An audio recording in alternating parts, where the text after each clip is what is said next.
When a starving widow collapsed at the gate of Wyoming's richest rancher begging him to take her children, she never expected his answer to change everything. "I'll take you too," he said. 3 words that would ignite a scandal, defy a town's judgment, and transform loss into the most unexpected love story the frontier had ever seen. This is their journey from desperation to belonging. Stay until the end to see how their courage rewrote their destiny, and comment what city you're watching from. I want to see how far this story travels. The wind that February morning carried more than cold. It carried the scent of desperation. Margaret Lane had learned to recognize that smell in the 3 months since influenza had stolen her husband, Thomas, leaving her with 2 children, $17, and a future that seemed to narrow with each passing day until it resembled nothing more than a coffin's worth of darkness. She stood now at the iron gate of the Cole Ranch, her fingers, once soft, now raw and cracked, gripping the cold metal bars like a prisoner might grip the door to freedom. Behind her, pressed against her threadbare skirts, were Anna and Luke. 7 and 5 years old respectively, they had stopped asking when they would eat a real meal. That silence frightened Margaret more than their previous crying ever had. The February sun hung low and weak in the Wyoming sky, offering light but no warmth. Ice crystals formed delicate patterns on the fence posts, beautiful and merciless in their perfection. Margaret's breath came in visible clouds, each exhalation a small ghost of the life she was trying desperately to preserve. She had walked 4 miles. 4 miles through snow that sometimes reached her knees, carrying Luke when his small legs gave out, holding Anna's hand when the girl stumbled. 4 miles to beg a man she'd never spoken to, had only seen from a distance at Sunday services, to take the only things in this world she truly loved. The Cole Ranch sprawled before her like a kingdom. 12,000 acres of prime grazing land, herds that numbered in the thousands, barns that could house 50 horses in comfort. The main house stood 3 stories tall, white clapboard with hunter green shutters, smoke rising from multiple chimneys promising warmth she could barely remember. Fences stretched in perfect lines toward horizons she couldn't see. Every post stood straight. Every gate hung true. It was a monument to order in a world that had shown her nothing but chaos since October. Margaret had sold everything. The furniture Thomas had built with his own hands, gone to pay the doctor who couldn't save him. Her mother's silver, gone to pay for the burial. Her wedding dress, carefully preserved, the lace her grandmother had tatted, gone to pay for 3 weeks of flour and beans that were now nothing but memory. She'd sold everything except her wedding ring and the clothes they wore. And now she stood at the final gate with the final thing left to trade, her dignity. A door opened on the main house. Margaret's heart, already racing, seemed to stop entirely. Harrison Cole stepped onto the wide porch, a man who commanded space simply by occupying it. 6'3", broad-shouldered, with dark hair silvering at the temples. 42 years old, though grief had carved lines that added years to his face. He wore black trousers, suspenders over a white shirt despite the cold, sleeves rolled to his elbows as if winter itself wouldn't dare touch him. He'd been heading to the barn, but something, perhaps some sixth sense developed in years of watching for wolves, for rustlers, for danger, made him pause. His head turned. Even from 70 yards, Margaret saw the moment he noticed them. He changed direction. Margaret watched him approach, each step measured, unhurried. A man who owned time as surely as he owned land. She had rehearsed what she would say, practiced the words 100 times during the long walk, but now her throat constricted around them, holding them hostage behind pride that even poverty couldn't quite kill. He reached the gate. Up close, his eyes were gray. Not the soft gray of mourning doves, but the hard gray of flint, capable of striking sparks or starting fires. Yet something in them, some flicker of recognition or perhaps remembrance, kept her from turning away. "Mrs. Lane." His voice was deep, roughened by years of calling orders across open ranges. He remembered her name. She didn't know whether to feel grateful or embarrassed. "Mr. Cole." Her voice cracked despite her determination. She felt Anna's small hand tighten in her skirt, Luke's face press harder against her leg. I need to speak with you. Please." He didn't make her wait. He opened the gate himself, the hinges moving silently. Even the gates on Harrison Cole's ranch were well maintained. "Come up to the house." "No." The word burst from her before she could stop it. No, I can't. I won't take up your time or track mud into your home. I need to ask you something. He studied her for a long moment. She wondered what he saw. A woman of 28 who looked 40? A widow with hollow cheeks and eyes that had forgotten how to hope? A mother clutching two children like drowning swimmers clutch debris? At least come to the porch, he said finally. The wind's bitter. It was bitter. Margaret hadn't realized how bitter until the possibility of relief presented itself. She nodded, unable to speak, and led her children through the gate Harrison held open. The walk to the house felt eternal. Her shoes, more whole than leather now, crunched on gravel that was somehow cleaner than any street in town. Luke stumbled once, and before Margaret could catch him, Harrison had swept the boy into his arms as naturally as breathing. "Got you, son," he murmured, and something in Margaret's chest both broke and mended at once. The porch steps were solid, the wood recently repaired. The porch itself wrapped around the entire house, wide enough for rocking chairs and flower boxes that would bloom come spring. Harrison set Luke down gently and leaned against the railing, waiting. Margaret forced herself to meet his eyes, to say the words that had been destroying her for weeks. "I can't feed them." Her voice was barely a whisper, but in the winter stillness, it carried like a shout. "I've tried everything. I took in washing, but there's no work. I tried to sew, but I have no machine, and my stitching by hand can't compete with the women in town who have proper equipment. I went to the church, but Reverend Matthews said charity must go to those who've shown moral fortitude, and apparently being unable to pay my rent lacks sufficient fortitude." Bitterness crept into her tone. She stopped, swallowed, continued. "Mr. Cole, these children deserve better than what I can provide. They deserve to eat every day. They deserve warmth. They deserve a future." Tears burned her eyes, but she refused to let them fall. "I'm asking you to take them. Anna's good with numbers and reading. Luke's young, but he's strong and eager to learn. They'll work hard. I'll sign whatever papers you need, give up any claim." "No!" The word hit her like a physical blow. She'd prepared for negotiation, for conditions, for demands. She hadn't prepared for simple refusal. "Please." Now the tears came, hot and humiliating. "Please, I'm begging you. They're good children. They won't cause trouble. I know it's asking too much, but I have nowhere else. Mrs. Lane." His voice was gentle but firm, cutting through her pleading. "I said no to taking just your children. I'll take you too." The world stopped. Wind ceased its howling. The sun paused its weak journey across the sky. Even the smoke from the chimneys seemed to freeze mid-rise. Margaret stared at him, certain she'd misheard, certain that cold and hunger had finally pushed her mind into hallucination. "What? All three of you?"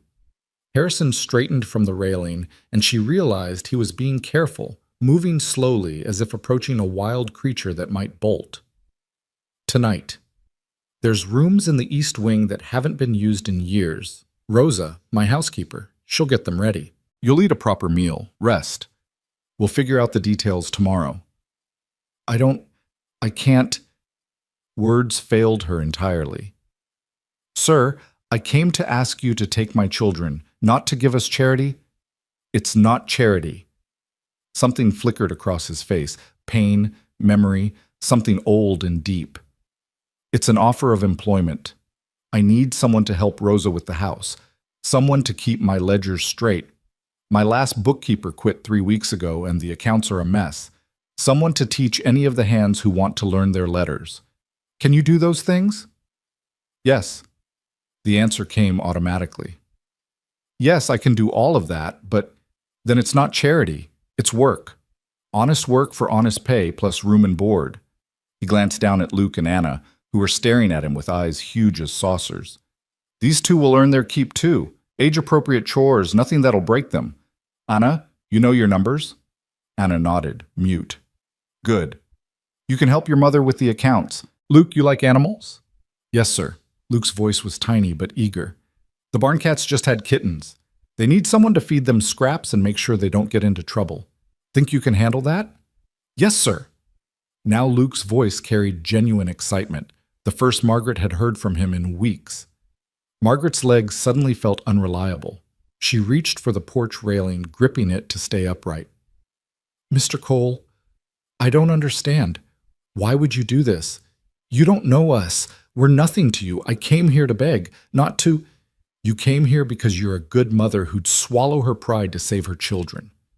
Harrison's gray eyes held hers, and in them she saw something she recognized: loss that had carved canyons, loneliness that echoed in empty rooms. "I'm offering because I have space no one's using and work that needs doing. Nothing more complicated than that." But it was more complicated. Margaret could feel it in the air between them, heavy with unspoken things. Still, she was drowning, and he'd thrown a rope. Only a fool would refuse to grab hold. "When?" she whispered. "Now." He pushed away from the railing, decisive. "Wait here." He disappeared into the house, leaving them alone on the porch. Margaret sank onto the top step, her legs finally giving out. Anna sat beside her, small body pressed against her mother's side. Luke stood uncertainly, staring at the barn where mysterious kittens apparently awaited. "Mama?" Anna's voice was small. "Is it real? Are we really staying here?" "I think so, baby. I think so." "Will we eat tonight?" The question shattered something in Margaret's chest. "Yes. Yes, we'll eat tonight." The door opened again. Harrison emerged, followed by a woman in her 50s, Rosa, presumably, who wore a practical gray dress covered by a white apron. Her face was weathered but kind, her dark hair streaked with white and pulled into a neat bun. "Madre de Dios," Rosa breathed, taking in the three figures on the porch. "Harrison, why didn't you bring them inside immediately?" "Bringing them inside now," he replied mildly. "Rosa, this is Mrs. Margaret Lane and her children, Anna and Luke. They'll be staying with us. Can you prepare the blue room in the nursery?" Already on it, Rosa descended the steps and took Margaret's hands in hers. Warm hands, strong hands. "Come, Senora, let's get you out of this wind. There's stew on the stove, fresh bread, and apple pie from yesterday. When did you last eat?" "Yesterday morning." Margaret's voice was barely audible. "Bread? A little dried beef." Rosa's expression tightened. "And the children?" "The same."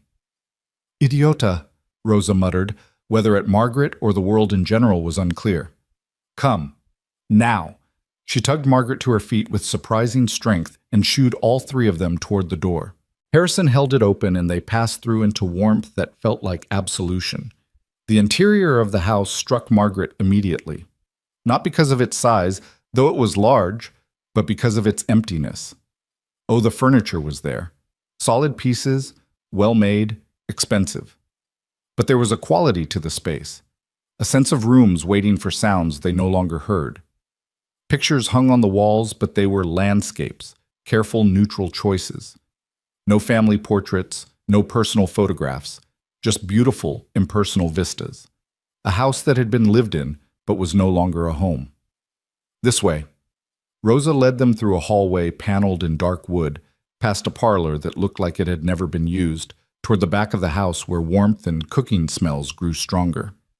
"The kitchen first. We feed you, then we worry about rooms and rest." The kitchen was enormous.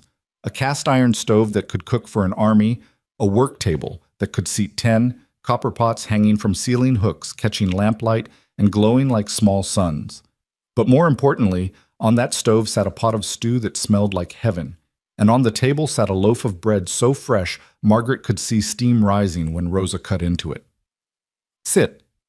Rosa pointed at the table. "All of you." They sat. Harrison leaned against the door frame, watching but not intruding.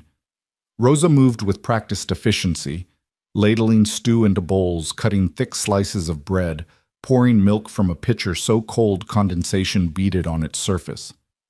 She set the food before them, and Margaret watched her children stare at their bowls like they'd seen a miracle. "Eat slowly," Margaret warned. "Small bites. Your stomachs aren't used to—" But they were already eating, too hungry for caution. Margaret reached for her own spoon with shaking hands.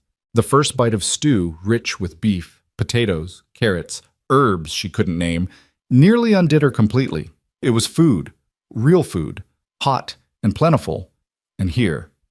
She ate slowly, forcing herself to follow her own advice, even as her body screamed for more. Beside her, Anna and Luke ate with single-minded focus, and Margaret watched them, watched color slowly return to their cheeks, watched the tight lines around their mouths ease fraction by fraction. Rosa stood by the stove, arms crossed, satisfaction on her weathered face. Harrison remained by the door, and when Margaret glanced at him, she found him watching not her but the children, his expression unreadable. "More," Rosa said when their bowls were empty. It wasn't a question. "We couldn't," Margaret began. "You could. You will." Rosa was already ladling more stew. "Your bodies need rebuilding. This will take time. Tonight we start." They ate second helpings. Luke asked for third, his small voice hesitant, and Rosa gave it with a smile that transformed her stern face. Margaret couldn't manage more, but she ate another slice of bread with butter, real butter, not the lard she'd been unable to afford, and felt something in her chest loosen incrementally. When they finally finished, when even Luke had leaned back with a sigh of fullness, Rosa nodded. "Now we see to rooms." She led them up a wide staircase to the second floor, down a hallway lined with doors that remained closed. At the end, she opened 2 doors side by side. "This is the blue room," she told Margaret, gesturing to the first door. "It has not been used in some time, but I keep it clean. The bed is good. The fireplace draws well." Margaret stepped inside and had to stop in the doorway. The room was larger than her entire previous house. A 4-poster bed dominated the space, covered in a quilt of blues and whites that looked handmade and exquisite. A fireplace stood ready with wood stacked beside it. A dresser, a wardrobe, a washstand with a pitcher and basin, even a small writing desk by the window. "And this," Rosa continued, opening the second door, "was the nursery."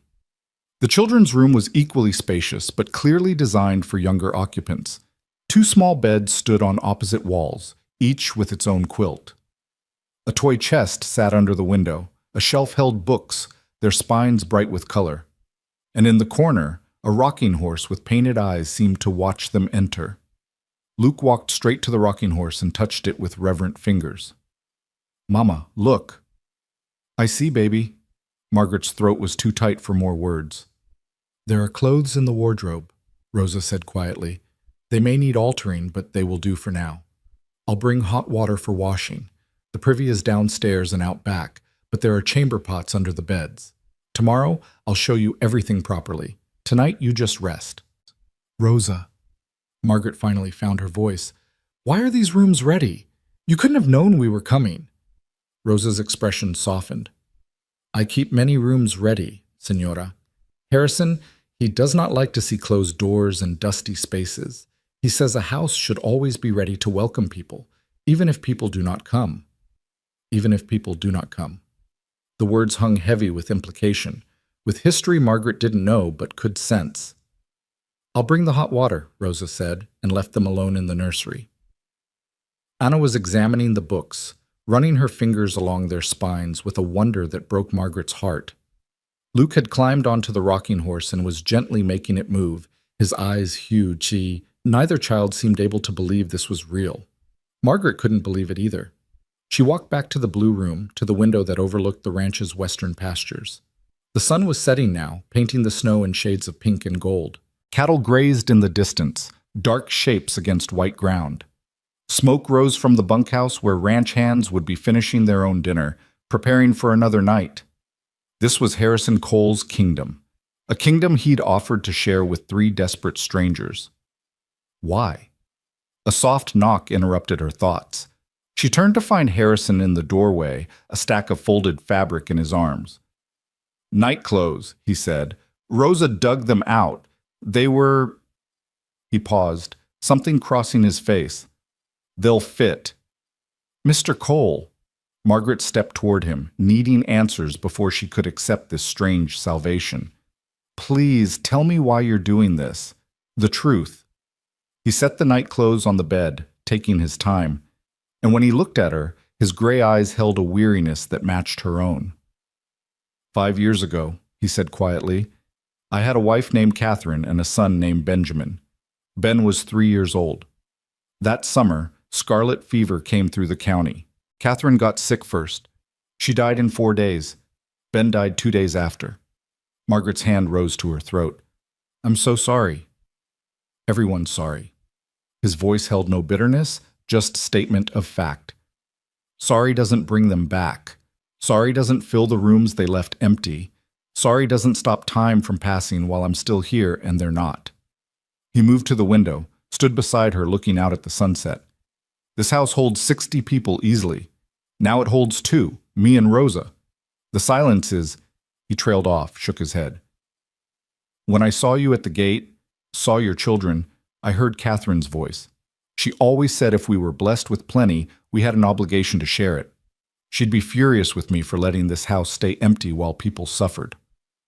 So this is for her, Margaret understood now, to honor her memory. Partially. He glanced at her and something in his expression was raw, unguarded. But also because when you said you'd give up your children to save them, I saw the kind of love that doesn't calculate cost. The kind Catherine had. The kind I haven't seen in 5 years. And I thought, he stopped, seemed to reconsider his words. I thought maybe filling this house with that kind of love would be good. For all of us. Tears slipped down Margaret's cheeks. She didn't try to stop them. We'll work hard. I promise you. Whatever you need, I know you will. He turned from the window. But tonight, just rest. Tomorrow's soon enough for work. Tomorrow's soon enough for everything except sleep and safety. He left then, pulling the door closed behind him, and Margaret stood alone in the blue room as darkness fell beyond the window. From the nursery, she heard Luke's delighted laugh as Anna apparently said something funny. She heard Rosa's footsteps on the stairs, bringing the promised hot water. She walked to the bed and sat on its edge, feeling the give of a real mattress, the softness of clean linens. She thought of the 4-mile walk that morning, of the desperation that had driven her to beg, of the moment when Harrison Cole had said words that changed everything. I'll take you too. Not charity, not pity, but recognition. One soul glimpsing another and choosing not to look away. Margaret lay back on the bed, just for a moment, just to feel what rest might be like. The quilt smelled of lavender and cedar. The pillow cradled her head with a gentleness she'd forgotten existed. Through the wall, she heard her children settling into their own beds, their voices soft with wonder. For the first time in 3 months, Margaret Lane let herself believe that perhaps they might survive. That perhaps in this house of echoes and memories, they might find something none of them had dared hope for. A future. A home. A second chance at the life that winter and illness had stolen. Outside, the stars emerged one by one, indifferent and eternal. Inside, a widow and her children slept in warmth and safety, held by walls that had remembered love and were learning it again. And somewhere in the master bedroom on the 3rd floor, Harrison Cole stood at his own window, looking out at the same stars, wondering if Catherine would approve of what he'd done, hoping that somewhere in the vast mystery of whatever came after, she knew he was trying to honor her, trying to fill the emptiness, trying to turn grief into something that might, someday, resemble grace. The house creaked and settled around them all, old timbers adjusting to new weight, preparing for the story that was just beginning to unfold within its walls. A story of loss transformed, of desperation met with unexpected mercy, of a rancher, a widow, and 2 children who would discover that sometimes family isn't about blood, it's about choosing, again and again, to build something beautiful from the wreckage of what was lost. But that story was for tomorrow, and all the tomorrows after. Tonight, there was only warmth and food and rest and the gentle sound of breathing in rooms that had been empty too long. Tonight, for the first time in longer than anyone could remember, the Cole Ranch felt like home. Morning arrived with the softness Margaret had forgotten existed. Not the harsh jolt of cold air through broken window panes. Not the gnawing urgency of hunger, but gentle. Sunlight filtering through clean curtains. The distant sound of roosters crowing. The smell of coffee drifting up from somewhere below. She lay still for a long moment, eyes closed, afraid that opening them would shatter the dream. But when she finally looked, the blue room remained solid around her. Real wood, real walls, real warmth from embers still glowing in the fireplace. She had slept through the entire night, No waking every hour to check on shivering children. No lying awake calculating how to stretch nothing into something. Just sleep, deep and dreamless, the kind her body had been craving for months. A soft knock preceded Rosa's entry. The housekeeper carried a tray laden with breakfast, scrambled eggs, toast, bacon, fresh coffee, and her weathered face showed approval at finding Margaret awake. "Buenos dias, señora. I thought you might prefer eating here this morning. Give yourself time to adjust." Rosa set the tray on the writing desk. "The children are already up. Luke found the kitchen 20 minutes ago asking about those kittens, and Anna was right behind him wanting to know if the books in the nursery were really for reading or just for show." Margaret sat up, suddenly anxious. "I'm sorry, I should have been up sooner. You should have rested, which you did." Rosa's tone brooked no argument. "The children are fine. I gave them breakfast, showed them where the barn is. Harrison's with them now, introducing them to the kittens and the horses. Eat while it's hot." The food was as real as everything else. Margaret ate slowly, savoring each bite, still half afraid it would vanish. Through the window, she could see the barn, could make out small figures moving near its entrance. Luke's laugh carried across the distance, bright and pure. When had she last heard him laugh like that? "There are clothes in the wardrobe," Rosa said, moving to stoke the fire. "They belonged to Harrison's wife, Catherine. He asked me to keep them, said he couldn't bear to give them away. But he told me this morning you should have them. Said Catherine would want them used, not hidden." Margaret's throat tightened. "I can't take a dead woman's clothes." "You can and you will. Catherine was taller than you, but not by much. I can alter what needs altering." Rosa straightened from the fireplace, dusting her hands on her apron. "She would have liked you, I think. Catherine believed empty hands were a sin when there was work to be done and empty bellies to fill. She would have brought you here herself if she'd lived." "What was she like?" Rosa's expression softened with memory. "Kind, smart, smarter than most men wanted to admit. She ran this ranch alongside Harrison, knew every cow, every acre, every hand by name. When she walked into town, she didn't see rich or poor, just people. Made her unpopular with certain folks who thought their money made them better." A sad smile crossed her face. "She died loving Harrison and that boy with everything she had. Some people think that's tragedy. I think it's blessing, to love that much, even if it's brief." Margaret finished her coffee, the warmth spreading through her chest. "How long have you worked here?" 20 years. I came when Harrison and Catherine were newlyweds, this house barely finished, the ranch half what it is now. I've watched it grow, watched it fill with life, watched it—" She paused, pain flickering across her features. "Watched it empty again. These last 5 years, I've kept everything perfect, everything ready, waiting for the day Harrison would let people in again. Yesterday, when he came to the kitchen and said you were staying, I thanked God. This house needs voices, needs life, needs what you and those children bring just by being here." The weight of that responsibility settled on Margaret's shoulders. They weren't just accepting charity, they were filling a void, healing a wound they hadn't caused but could perhaps help mend.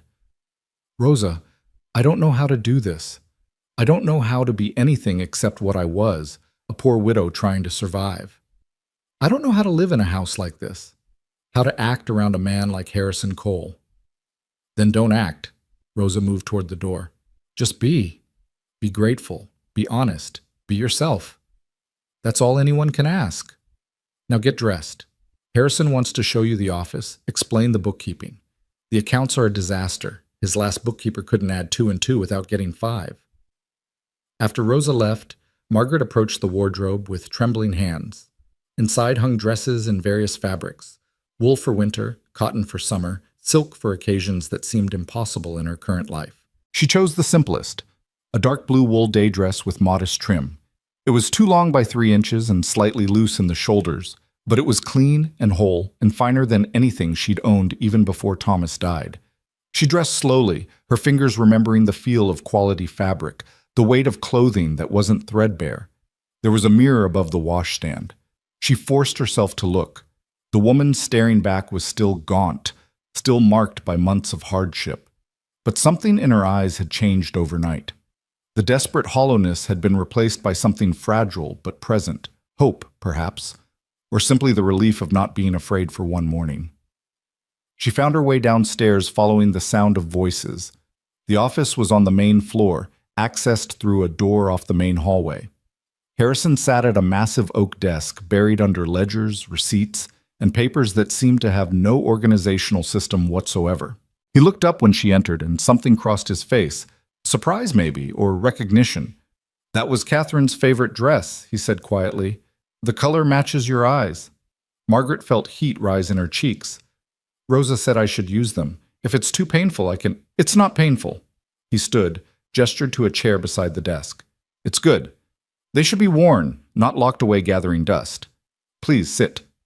She sat. The chair was comfortable, the leather worn smooth by years of use. Harrison returned to his own seat and pushed a ledger toward her. "This is my shame," he said with a wry smile. "Numbers and I have never been friends. My last bookkeeper, Ernest, quit because I apparently drove him to distraction with my complete disregard for proper accounting practices.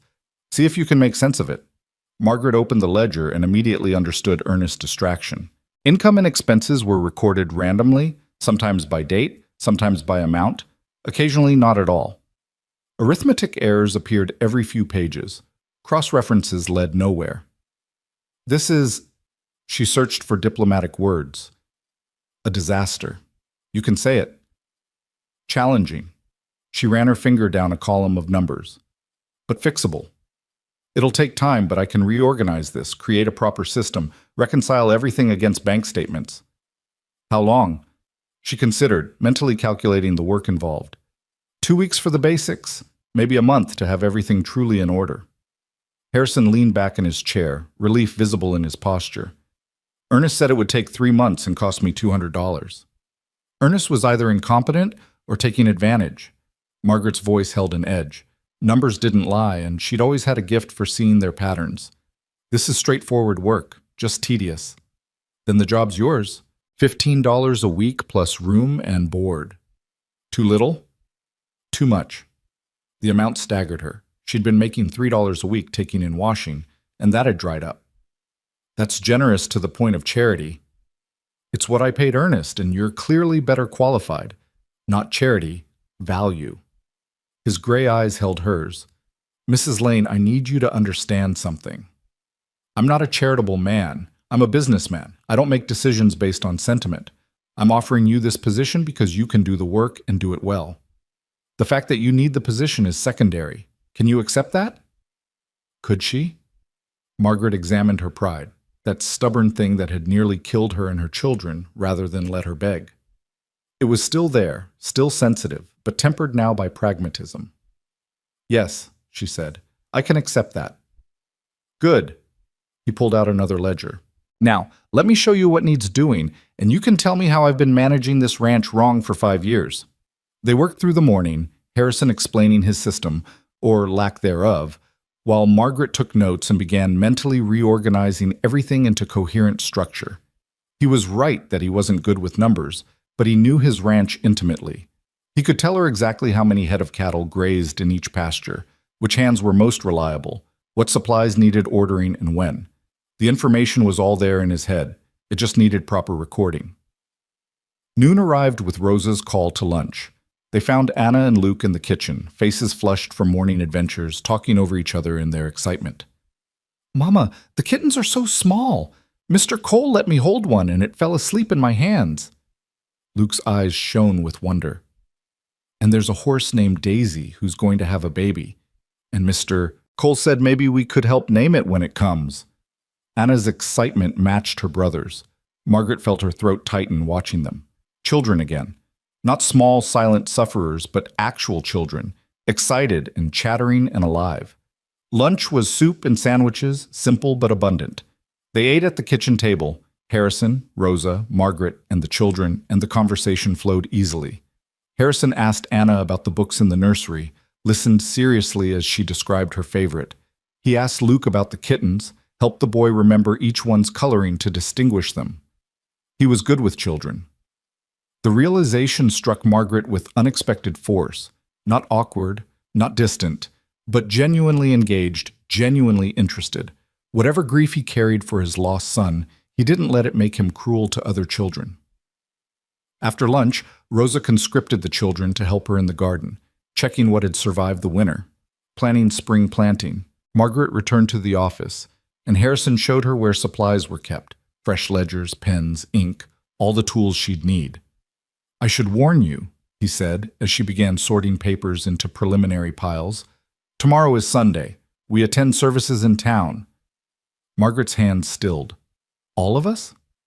"All of us." His tone was firm. "You're part of this household now. That means you come to church with us. People will talk." She didn't look at him, focused on a receipt for feed grain. "A widow and her children moving into a widower's house? They'll say terrible things. Let them." Now she did look up. Harrison stood by the window, backlit by afternoon sun, his expression set. People talked when Catherine insisted on riding fence lines with the men, said it wasn't proper. She ignored them. People talked when she invited the immigrant families to Christmas dinner, said she was lowering herself. She ignored them too. He turned from the window. "People will always talk, Mrs. Lane. The question is whether you let their talk determine your actions. Easy to say when you have money and position. No easier than when you have nothing." His voice gentled. "I know what people will say, probably already are saying, but you and your children need a place to live, and I have space to offer. We can let gossip drive us to dishonest hiding, or we can live openly and let our actions speak truth. Your choice." It wasn't really a choice. Margaret knew that. Hide and the gossip would fester, grow uglier in shadows. Live openly, and at least there was a chance people would see the reality. Honest work, honest arrangement, nothing shameful. "We'll come to church," she said quietly. "Good." He moved toward the door, then paused. "Mrs. Lane, thank you." "For what?" "For not letting pride make you refuse help you needed. Catherine always said pride was just fear wearing a fancy coat. Took me years to understand what she meant. You understood it yesterday." He left her alone with the ledgers and her thoughts. Margaret worked through the afternoon, losing herself in numbers that, unlike people, behaved predictably. Columns balanced, or they didn't. Errors could be found and corrected. There was comfort in that certainty. Evening came with its rituals. Rosa prepared dinner: roast chicken, potatoes, green beans from the cellar stores, and they gathered again in the kitchen. Luke told elaborate stories about the kitten's adventures. Anna had found a book about horses and peppered Harrison with questions about breeds and training. After dinner, Harrison surprised them all by producing a chess set. "Your mother mentioned you're good with numbers, Anna. Chess is all about seeing patterns, planning ahead. Want to learn?" Anna's face lit up. "Yes, please." They set up the board on the parlor table, and Margaret watched her daughter lean forward eagerly as Harrison explained how each piece moved. Luke tried to follow along, but quickly grew bored, wandering instead to the window to watch the sunset paint the snow gold and pink. Margaret picked up needlework Rosa had provided, Catherine's embroidery basket, another gift from the dead to the living, and tried to focus on making even stitches. But her attention kept drifting to the chess lesson, to Harrison's patient explanations, to Anna's quick understanding and quicker questions. This was domestic peace, the kind she'd had with Thomas before illness stole him, the kind she'd thought she'd never have again. "You're thinking too hard about where you want to go," Harrison was saying. "Think about where I might go instead. Anticipate. Defense is as important as offense." Anna studied the board, her small face serious. Then she moved a piece with decisive confidence. "There." Harrison's eyebrows rose. "Well done. You saw the trap. You left your knight exposed. If I'd moved where I wanted, you'd have taken my queen." "Exactly." He made his own move. "Your father taught you to think ahead?" Anna's face fell slightly. "Papa taught me arithmetic. He said girls should know numbers so men couldn't cheat them, but he died before teaching me much else." The room went quiet except for the fire's crackle. Harrison looked at Anna for a long moment, something working behind his eyes. "Then I'll teach you the much else," he said quietly. "Chess, numbers, anything you want to learn. Your father was right that girls should know things. My Catherine could calculate profit margins faster than any man I knew. Knowledge is power, Anna. Don't let anyone tell you different." "My papa said that too." Anna's voice was small. He said I was smart enough to do anything. He was right. Margaret had to look away, blinking against tears. Thomas would have liked Harrison Cole, would have trusted him with their children, would have been grateful his family had found safety here. Luke climbed into Margaret's lap, tired from the day's adventures, and she held him while his breathing gradually slowed into sleep. Rosa appeared from the kitchen, took in the scene. Anna and Harrison bent over the chessboard, Luke sleeping against his mother, and smiled. "This house sounds right again," the housekeeper murmured, passing through. "Como debe ser," as it should be. The evening wound down gradually. Anna eventually lost her chess match, but begged for another game tomorrow. Harrison agreed readily. Margaret carried Luke upstairs while he mumbled sleepily about kittens. Anna followed, clutching her horse book. In the nursery, Margaret helped them into nightclothes, also from the wardrobe, also Catherine's, clothing her son Benjamin would have grown into if he'd lived.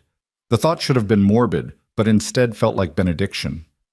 These clothes, this room, this house, all waiting for children to give them purpose again. "Mama," Anna whispered after Margaret had tucked her in. "Is this real? Will we really stay here?" "I think so, baby." "What if Mr. Cole changes his mind?" Margaret smoothed her daughter's hair. "Then we'll face that when it comes. But I don't think he will. I think he's a man who keeps his word." "I like him." Anna's eyes were already drooping. "He talks to me like I'm smart." "That's because you are smart. Papa used to say that." Papa was right. Anna was asleep before Margaret finished the sentence. In the other bed, Luke was already deep in dreams, probably about kittens. Margaret stood between them for a long moment, watching them breathe, watching color in their cheeks that had been absent for months. She left the door cracked so she'd hear if they woke, and returned to her own room. The blue room with its comfortable bed and glowing fireplace. She should sleep. Tomorrow was Sunday, and apparently they'd be attending church, facing the town, facing whatever gossip was already spreading. But she felt restless, uncertain. She pulled Catherine's shawl from the wardrobe, blue wool, soft as clouds, and wrapped it around her shoulders. Then she descended the stairs quietly, intending just to walk a bit, settle her thoughts. She found Harrison on the front porch, leaning against the railing, looking out at the moonlit ranch. He turned at the sound of the door. "Can't sleep?" he asked. "Too much sleep last night, maybe. Or too much thinking." She moved to stand beside him, maintaining careful distance. "I wanted to thank you. For Anna. For the chess. For telling her she's smart. For being patient with her questions. She is smart. No patience required for truth." He shifted slightly. "My Ben would have been 8 now. I wonder sometimes what he'd be interested in, what he'd be good at, whether he'd have liked chess or preferred something else entirely." "You'd have been a good father to him." "I'll never know." The words were matter of fact, but pain underlay them. That's the hardest part. Not just that they're gone, but that I'll never know what could have been. Who he would have become. What Catherine would have done with all those years she should have had. Margaret pulled the shawl tighter. Thomas used to say that the worst thief was the one who stole futures. Not what was, but what should have been. Your husband was a wise man. He was a good man. Not perfect. He had a temper sometimes, and he'd forget to come home when he was working on a project that interested him. But he loved us fiercely, and when the fever took him, he fought so hard to stay. The doctor said he'd never seen anyone fight like that, but fighting wasn't enough. They stood in silence, two people who'd lost everything, who'd had their futures stolen, now standing on a porch trying to figure out what came next. "Tomorrow will be difficult," Harrison said finally. "The town will have heard by now that you're here. People will stare. Some will be cruel. If you'd rather stay home, I'll understand." "No." Margaret surprised herself with the firmness in her voice.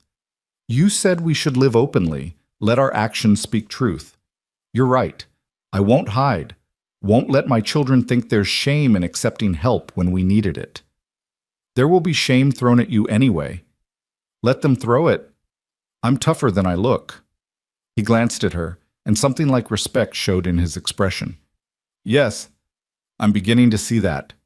A horse whinnied in the distance. An owl hooted from the barn. The night was cold but clear, stars scattered across the sky like seeds cast by a generous hand. "Mrs. Lane." "Margaret." The correction came automatically. If we're living in the same house, if I'm working for you, we should probably use first names. Seems ridiculous to be formal. Margaret, then. He tested the name, nodded. And you should call me Harrison. Mr. Cole makes me sound like my father, and we didn't get along. Why not? He thought running a ranch meant sitting in an office while other men did the work. I disagreed. We fought about it until the day he died.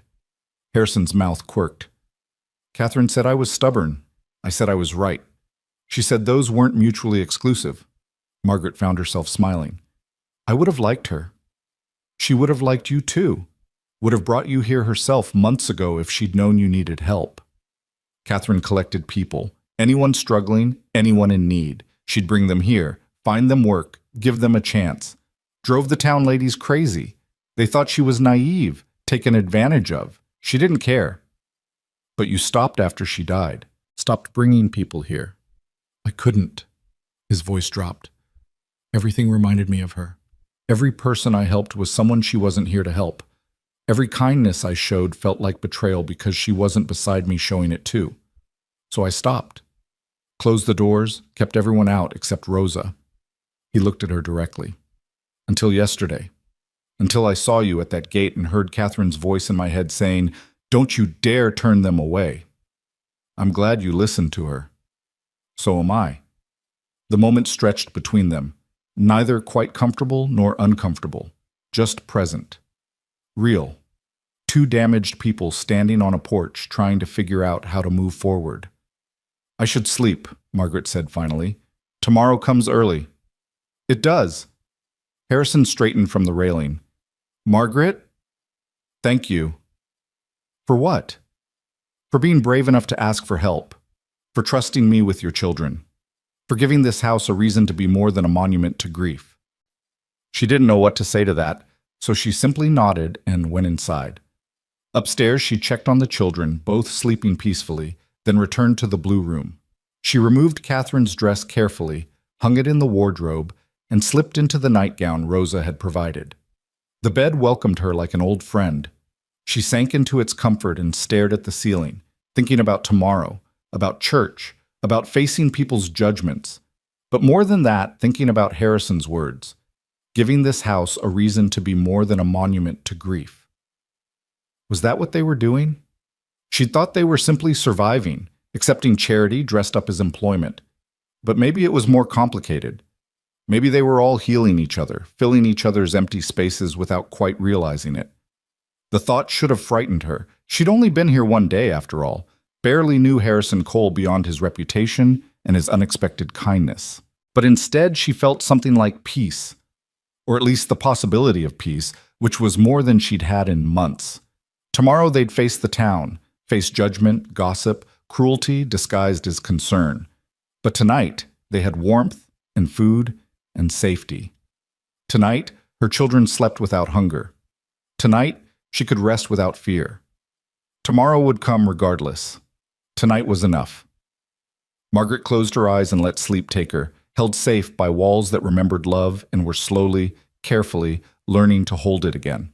Sunday morning arrived with the kind of crystalline clarity that made everything feel exposed. Margaret woke early, her stomach already tight with anticipation of what the day would bring. Rosa had laid out Catherine's Sunday dress the night before, a deep green wool with black trim, modest but elegant, the kind of dress that announced respectability without arrogance. Margaret dressed with trembling fingers, aware that every choice mattered today. Hairpin severely back, no adornment except her thin wedding band. She wanted to look proper, employed, nothing that could be twisted into impropriety by malicious tongues. The children were already awake when she checked on them, sitting on Anna's bed, whispering to each other with the nervous energy of those about to face judgment they didn't fully understand. "Mama, what if people are mean?" Luke asked, his small face anxious. Margaret knelt before them, taking a hand from each. "Some people will be mean. Some people always are when they see something they don't understand. But you remember who you are. Lane children, smart and strong and good. You have nothing to be ashamed of." "Are we ashamed of living here?" Anna's question was too perceptive for Seven. "No, baby. We're grateful. There's a difference, and anyone who can't see that isn't worth worrying about." But Margaret worried anyway as they descended to breakfast. Harrison was already in the kitchen, dressed in a black suit that made him look even more imposing, his silver-streaked hair combed back neatly. He looked every inch the wealthy rancher, the kind of man people respected and feared in equal measure. Rosa had prepared a feast: eggs, bacon, biscuits, gravy, but Margaret could barely eat. Her stomach churned with scenarios, each worse than the last. What would people say? What would they think? Would Harrison come to regret this decision when his reputation suffered? "You're worrying too much." Harrison's voice broke through her spiral. He sat across from her, his gray eyes steady. "I can see it in your face. Stop." "Easy for you to say. You have position, money, respect. I have nothing but the charity you've shown, and people will see a widow I've employed working honestly for honest wages. That's all they need to see." He buttered a biscuit with deliberate calm. "Margaret, I've lived in this town 42 years. I know every family, every secret, every skeleton in every closet. If anyone dares suggest impropriety, I have ammunition enough to make them regret it. You're under my protection now. That means something. It means people will think I seduced you for your money. Let them think it." He took a bite of biscuit, chewed, swallowed. "I know the truth. You know the truth. That's sufficient." Rosa snorted from the stove. "Harrison, you are sometimes naive for a man who runs a ranch. Senora Lane is right to worry. Women will be cruel because they are jealous. Men will be cruel because they see weakness to exploit. It is the way of the world." "Then the world needs changing." Harrison's tone hardened. "I'm tired of living by rules made by small-minded people who measure worth in gossip and judgment. Catherine fought against it her whole life, and I dishonored her memory by retreating when she died. No more." The words hung in the air, a declaration that felt larger than just this morning, this church service. Margaret looked at him and saw something she recognized: exhaustion with pretense, with living small to avoid notice. She'd felt it herself these past months, making herself invisible, trying not to exist too loudly, lest someone notice how desperately poor they were. "All right," she said quietly. "We go to church, we hold our heads up, we let our truth speak for itself." Harrison's expression softened. "That's all I ask." The wagon ride into town took 30 minutes. Harrison drove while Rosa sat beside him, Margaret and the children in the back. The morning was cold but beautiful, sunlight glittering off snow, the sky so blue it hurt to look at. Under other circumstances, Margaret might have enjoyed the ride. Today, each mile closer to town felt like approaching a battlefield. Timber Creek's church stood at the center of town, a white clapboard building with a steeple that pointed accusingly at heaven. Wagons and horses filled the yard, families gathering in clusters before the service. Conversation hummed like bees, until Harrison's wagon appeared. Then silence fell like a curtain dropping. Margaret felt every eye turn toward them, saw mouths stop mid-word, saw heads lean together as whispers erupted. She forced herself to sit straight, to meet those stares with her chin up, even as her heart hammered against her ribs. Harrison stopped the wagon and climbed down with unhurried grace. He helped Rosa down, then turned to Margaret and offered his hand. She took it, acutely aware of the propriety in the gesture, the careful respectability of it. He lifted Luke down next, then Anna, treating them with the same courtesy he'd shown the adults. "Stay close," he murmured. "Let me handle this." They walked toward the church as a unit. Harrison in front, Rosa beside him, Margaret behind with a child holding each hand. The crowd parted like water, and in that parting, Margaret read everything: shock, curiosity, disapproval, speculation. Some faces showed sympathy, but most showed judgment already rendered without trial. A woman in an elaborate hat stepped forward, blocking their path. She was perhaps 50, dressed in silk that cost more than Margaret had earned in a year, and her smile was razor-sharp. "Harrison Cole, what an unexpected pleasure to see you with guests," her voice carried, ensuring everyone heard. "And who might these charming people be?" "Mrs. Bancroft." Harrison's tone was polite but cold. "This is Mrs. Margaret Lane and her children, Anna and Luke. Mrs. Lane is my new bookkeeper. They're residing at the ranch." "Residing?" Mrs. Bancroft let the word hang. "How progressive of you. And so soon after meeting them, I assume? Unless you've been keeping secrets, Harrison. I hired an employee who needed housing. Hardly scandalous, Evelyn. You employ a live-in cook yourself. My cook is 60 years old and resembles a bulldog. Mrs. Bancroft's eyes raked over Margaret, assessing, dismissing. Mrs. Lane appears considerably younger and considerably more presentable. The insult was wrapped in compliment's clothing, but everyone heard the blade beneath.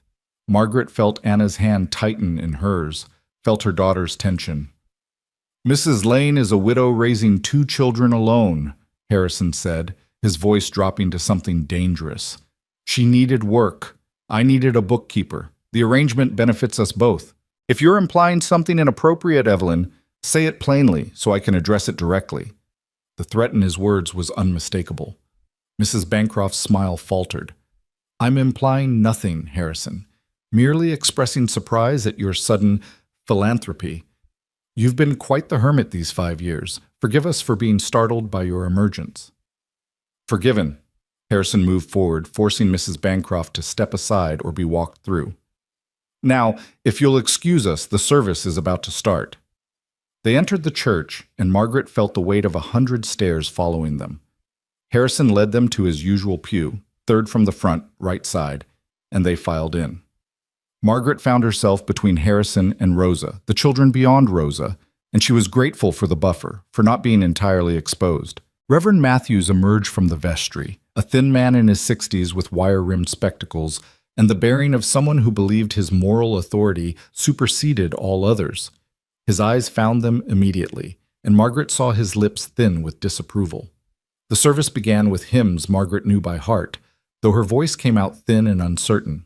Around them, other voices rose strong and confident, proclaiming faith and righteousness. Margaret wondered how many of those righteous voices would tear her apart the moment they left this building. Reverend Matthews' sermon was pointed enough to draw blood. He spoke of temptation, of the dangers of situations that appeared innocent but harbored sin.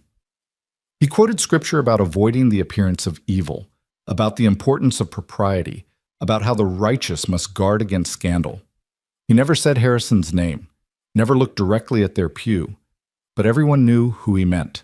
Margaret felt shame burn through her, hot and toxic. Beside her, Harrison sat stone-faced, his jaw tight. On her other side, Rosa's fingers drummed against the pew with barely suppressed anger. The sermon seemed endless. When it finally concluded, when they stood for the final hymn, Margaret wanted nothing more than to flee. But Harrison's hand touched her elbow, steadying, and she remained upright. Outside, the attack came swiftly. Harrison, might I have a word? Silas Murdoch, the banker, approached with false friendliness. He was a portly man who wore his wealth like armor, gold watch chain glinting across his vest. In private? Anything you need to say can be said here. Harrison didn't move from Margaret's side. Murdoch's expression hardened. Very well. I've been reviewing your accounts, Harrison. That loan you took out 3 years ago to expand the southern pastures, it's coming due in 6 months. I'm aware. I'll pay it in full as agreed. Given your recent expenditures, I wanted to ensure you'll have the funds available. Murdoch's gaze slid to Margaret, unmistakable in its implication. Supporting additional household members can strain even substantial resources. My finances are sound, Silas, and Mrs. Lane earns her keep. She's not a charity case. Of course. Of course. Murdoch's smile was oily. Still, the bank must protect its interests. I may need to call in that loan early, just to be prudent. The threat was naked now. Harrison's protection came with a price, and Murdoch intended to collect it. You'd be breaking our contract. Harrison's voice went dangerous. I'd be exercising a clause that allows early collection if the borrower's circumstances change significantly. Taking in a widow and children qualifies as a significant change. You absolute... Rosa started forward, but Harrison caught her arm. Do what you must, Silas. I'll have your money ready if you insist on calling it in. Harrison's smile was all teeth. But you might want to consider whether making an enemy of the Cole Ranch is wise. I know which ranchers bank with you, which ones are struggling, which ones might be looking for excuses to move their business elsewhere. You call in my loan, I'll make sure every cattleman within 100 miles knows you can't be trusted to honor your agreements. Murdoch's face mottled red. Are you threatening me? I'm stating facts. You want to play hardball over my hiring decisions? I'll play back.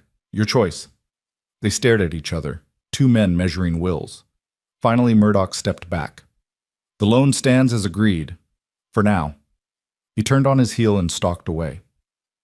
Margaret released a breath she hadn't known she was holding. Around them, people who'd been watching tried to pretend they hadn't been listening, but she saw the calculation in their eyes, the wheels turning as they decided which side to align with. Mrs. Cole's charity cases are causing problems already. A woman's voice carried from a nearby cluster, meant to be overheard. She's been gone 5 years, and he's already replacing her with the first desperate widow who shows up. Margaret flinched. Harrison turned toward the voice, his expression thunderous. But Margaret caught his arm. Don't, she whispered. It'll only make things worse. It can't get much worse. It can always get worse. She'd learned that lesson thoroughly these past months. Please, let's just go home. Home. The word slipped out unbidden, but she didn't take it back. The ranch felt more like home after 2 days than her drafty room in town ever had. Harrison's jaw worked, but he nodded. To the wagon. They walked through the gauntlet of stairs and whispers, heads high despite the venom in the air. Rosa muttered prayers in Spanish, curses probably, her face dark with anger. The children stayed silent, pressed close to Margaret, absorbing the hostility they couldn't fully understand. At the wagon, Harrison was helping Rosa up when a voice called out, Cole, wait! A young man approached, perhaps 25, with sun-weathered skin and calloused hands that marked him as a working man. He pulled his hat off respectfully. Mr. Cole, I'm Jack Morrison. I worked for you 3 summers ago, helped with the cattle drive? Harrison's expression cleared slightly. I remember. You were good with the horses. What can I do for you, Jack? Actually, sir, I was hoping to do something for you. Jack's gaze flicked to Margaret, then back to Harrison. I heard what Reverend Matthews said in there, what Mrs. Bancroft and Mr. Murdoch said outside. It's not right, them treating you like this for helping folks who need it. My wife Sarah and I, we remember how Mrs. Cole used to help people. We think you're honoring her memory, not disgracing it. Harrison blinked, clearly not expecting support. Thank you, Jack. There's more of us who feel the same way, sir. The working folks, the ones who remember how Mrs. Cole was. We wanted you to know you've got friends, even if the rich folks are being ugly about it. Jack nodded to Margaret. Ma'am, welcome to Timber Creek. Hope it treats you better than it did this morning. He put his hat back on and walked away, leaving Harrison staring after him with something like amazement on his face. See? Rosa said quietly. Not everyone is terrible, just the ones with money and small hearts. They rode home in silence, each processing the morning's battles. Margaret felt exhausted, wrung out, and they'd only survived the first public appearance. How many more Sundays would they have to endure this? How long before Harrison decided she and her children weren't worth the trouble? Back at the ranch, Harrison helped them down from the wagon and then stood there, seeming uncertain for the first time since Margaret had met him. I'm sorry, he said finally. I knew it would be difficult, but I didn't expect them to be quite that vicious. You warned me. Margaret tried for a smile and almost managed it. I chose to go anyway. If you want to stay home next Sunday, I'll understand. No. The word came out harder than intended. No. If I hide, they win. They get to control my life through fear and shame. I won't give them that power. Harrison studied her for a long moment, something like respect growing in his expression. You're tougher than you look. I've had to be. Rosa herded the children inside, promising cookies and milk, leaving Margaret and Harrison alone in the yard. The afternoon sun was warm despite the season, melting the snow on the barn roof, creating a rhythm of drips that counted seconds. They'll keep coming after us, Margaret said. Murdoch, the Reverend, people like Mrs. Bancroft. They'll look for any excuse to say our arrangement is improper. Let them look. They won't find anything because there's nothing to find. That won't matter to them. They've already decided we're guilty. Margaret wrapped her arms around herself, suddenly cold despite the sun. Harrison, maybe this was a mistake. Maybe I should take the children and find somewhere else. Don't. He caught her arm, then released it quickly, aware of propriety even here.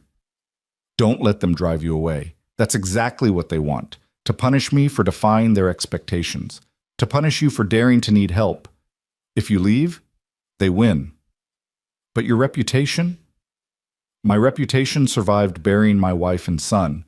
It'll survive employing a widow and her children. His voice gentled. Margaret, I meant what I said yesterday. This house needs you, needs life, needs voices, needs purpose beyond being a monument to grief. Don't take that away because people are cruel. She wanted to believe him, wanted to think they could weather this storm, that eventually people would accept their arrangement for what it was. But she'd seen the looks, heard the words, felt the judgment like physical blows.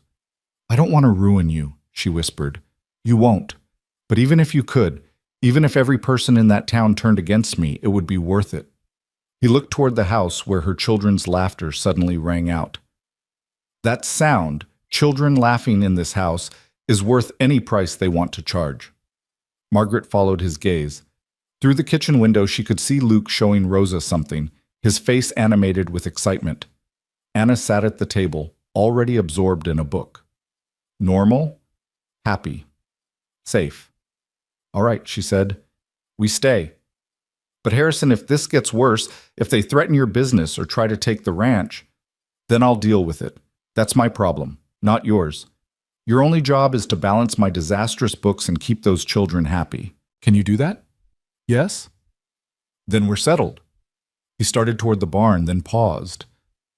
Margaret, thank you for not running. Took courage to stand there and take what they threw at you. I've had practice being judged. Being poor is excellent preparation for being scorned. You're not poor anymore. You're employed, housed, fed. No one in that town can say you're charity. You're working for every bit of what you get. After he left, Margaret stood alone in the yard, letting his words settle into her bones. Employed, housed, fed. 3 things she hadn't been a week ago. 3 things worth fighting for.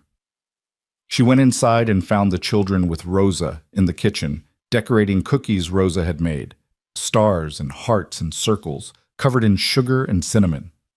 Mama, look! Luke held up a star cookie with uneven coating. I made this one myself. It's beautiful, baby.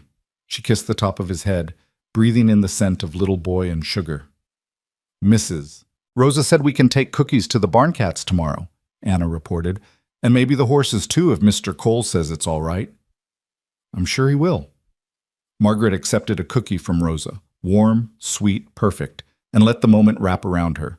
This was why she'd swallowed her pride, why she'd begged at that gate, why she'd endure 1,000 cruel church services. For this, her children safe, fed, happy. For this, a chance at a future instead of a slow death by starvation and cold. That evening, after dinner, after the children had been tucked into bed with full bellies and warm quilts, Margaret returned to the office. The ledgers waited, their chaos a puzzle she was eager to solve. She lit the lamps and settled at the desk, losing herself in numbers that behaved predictably. She'd been working perhaps an hour when Harrison appeared in the doorway. You don't have to work tonight. It's Sunday. I want to. She didn't look up from the column she was tallying. It helps me think. Numbers make sense when nothing else does. He entered the room, moved to the window. I've been thinking about what happened today, about Murdoch's threat. He was trying to control you through money. It's what powerful men do.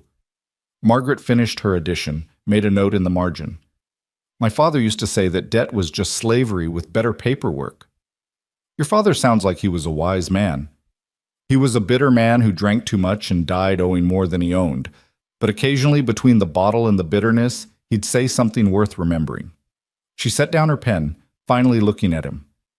Harrison, if Murdoch does call in that loan, I'll handle it. I have resources, assets I can liquidate if necessary. The ranch is sound. What if it's not enough? What if they all turn on you, the banker, the merchants, the other ranchers? What if they try to destroy you for helping us? He turned from the window, his gray eyes serious in the lamplight. Then they try, and I fight back. And maybe I win or maybe I lose, but at least I'll have fought for something worth fighting for instead of hiding in this house slowly dying of loneliness. He moved closer to the desk. Margaret, I was drowning before you came here. Drowning in grief and silence and this empty house that echoed with ghosts. You and your children threw me a rope by letting me help you. So don't think you're a burden. Your salvation, strange as that sounds. The words hung between them, too honest, too raw. Margaret didn't know how to respond. What to say to a man who'd just admitted his own desperate need while pretending to be strong. We'll save each other then, she said finally. You save us from starvation. We save you from loneliness. Fair trade. Fair trade, he agreed. He left her to her work, but his words stayed, circling her mind as she returned to the ledgers. Salvation. What a strange word for what was happening here. She'd thought she was accepting charity, taking advantage of a wealthy man's guilt-driven generosity. But maybe it was more complicated. Maybe they were all damaged people trying to piece together something new from the wreckage of what they'd lost. The week that followed established rhythms that began to feel like normalcy. Margaret worked in the office each morning, untangling Harrison's accounting disasters, creating systems that made sense. The chaos slowly transformed into order, expenses properly categorized, income accurately recorded, bank reconciliations that actually reconciled.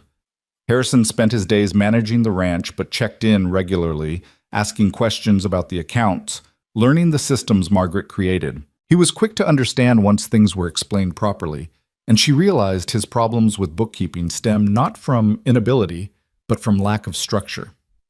You think in patterns, not numbers, she told him Wednesday morning as they reviewed the month's expenditures. You need categories that match how you think about the ranch.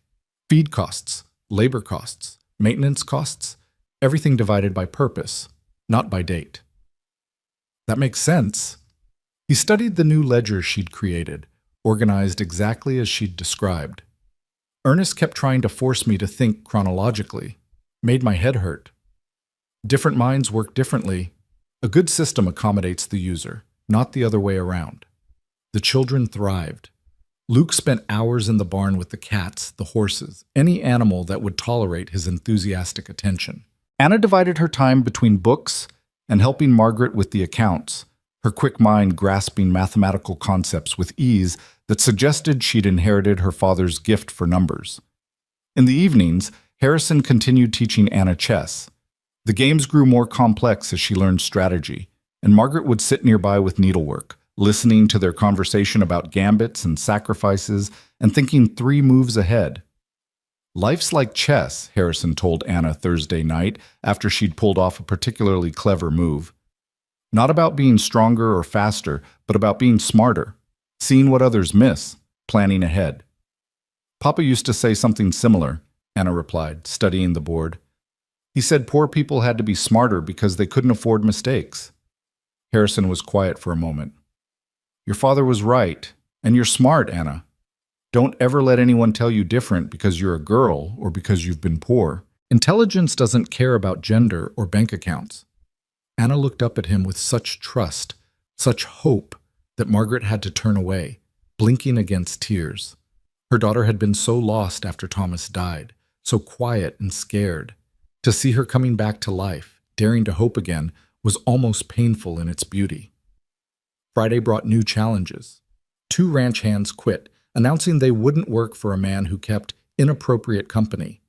Harrison accepted their resignations without argument and hired replacements by afternoon, young men who'd heard about the situation and wanted to work for someone who'd stand up to the town's judgment.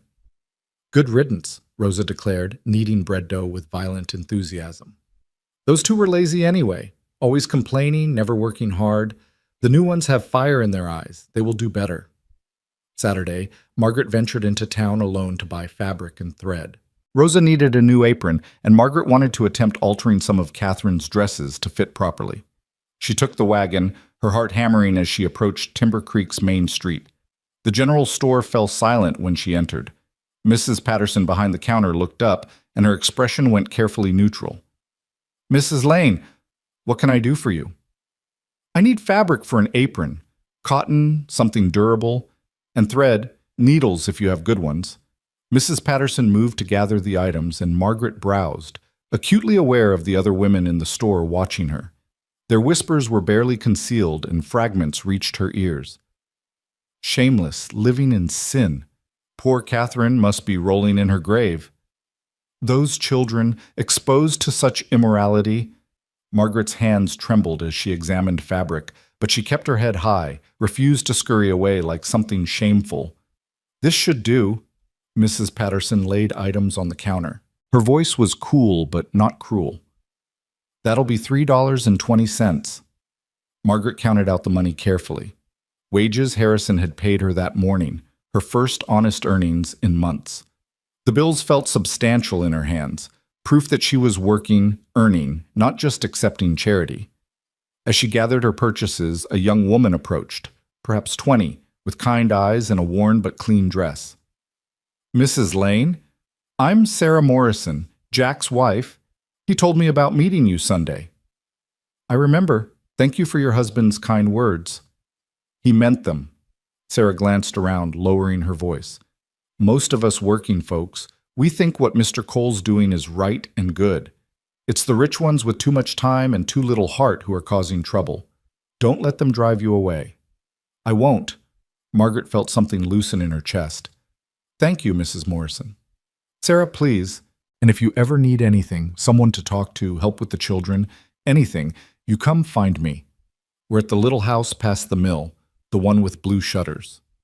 It was a small thing, this offer of friendship, but it mattered more than Sarah could know. Margaret left the store with her purchases and a fragile thread of hope that perhaps not everyone in Timber Creek had turned against them. That evening, she worked on altering a gray wool dress while the children played a game Rosa had taught them, something involving buttons and a board drawn on paper. Harrison came in from his rounds, shrugged out of his coat, and settled in his chair with a newspaper. It felt domestic, comfortable, like they were a family instead of what they actually were, an employer, employee, and her children sharing space out of mutual convenience, except it didn't feel like convenience anymore. Mama, I'm tired, Luke announced, abandoning the game. Can we go to bed? Of course, baby. Margaret set aside her sewing. Anna, are you ready? Can I finish this chapter first? It's getting exciting.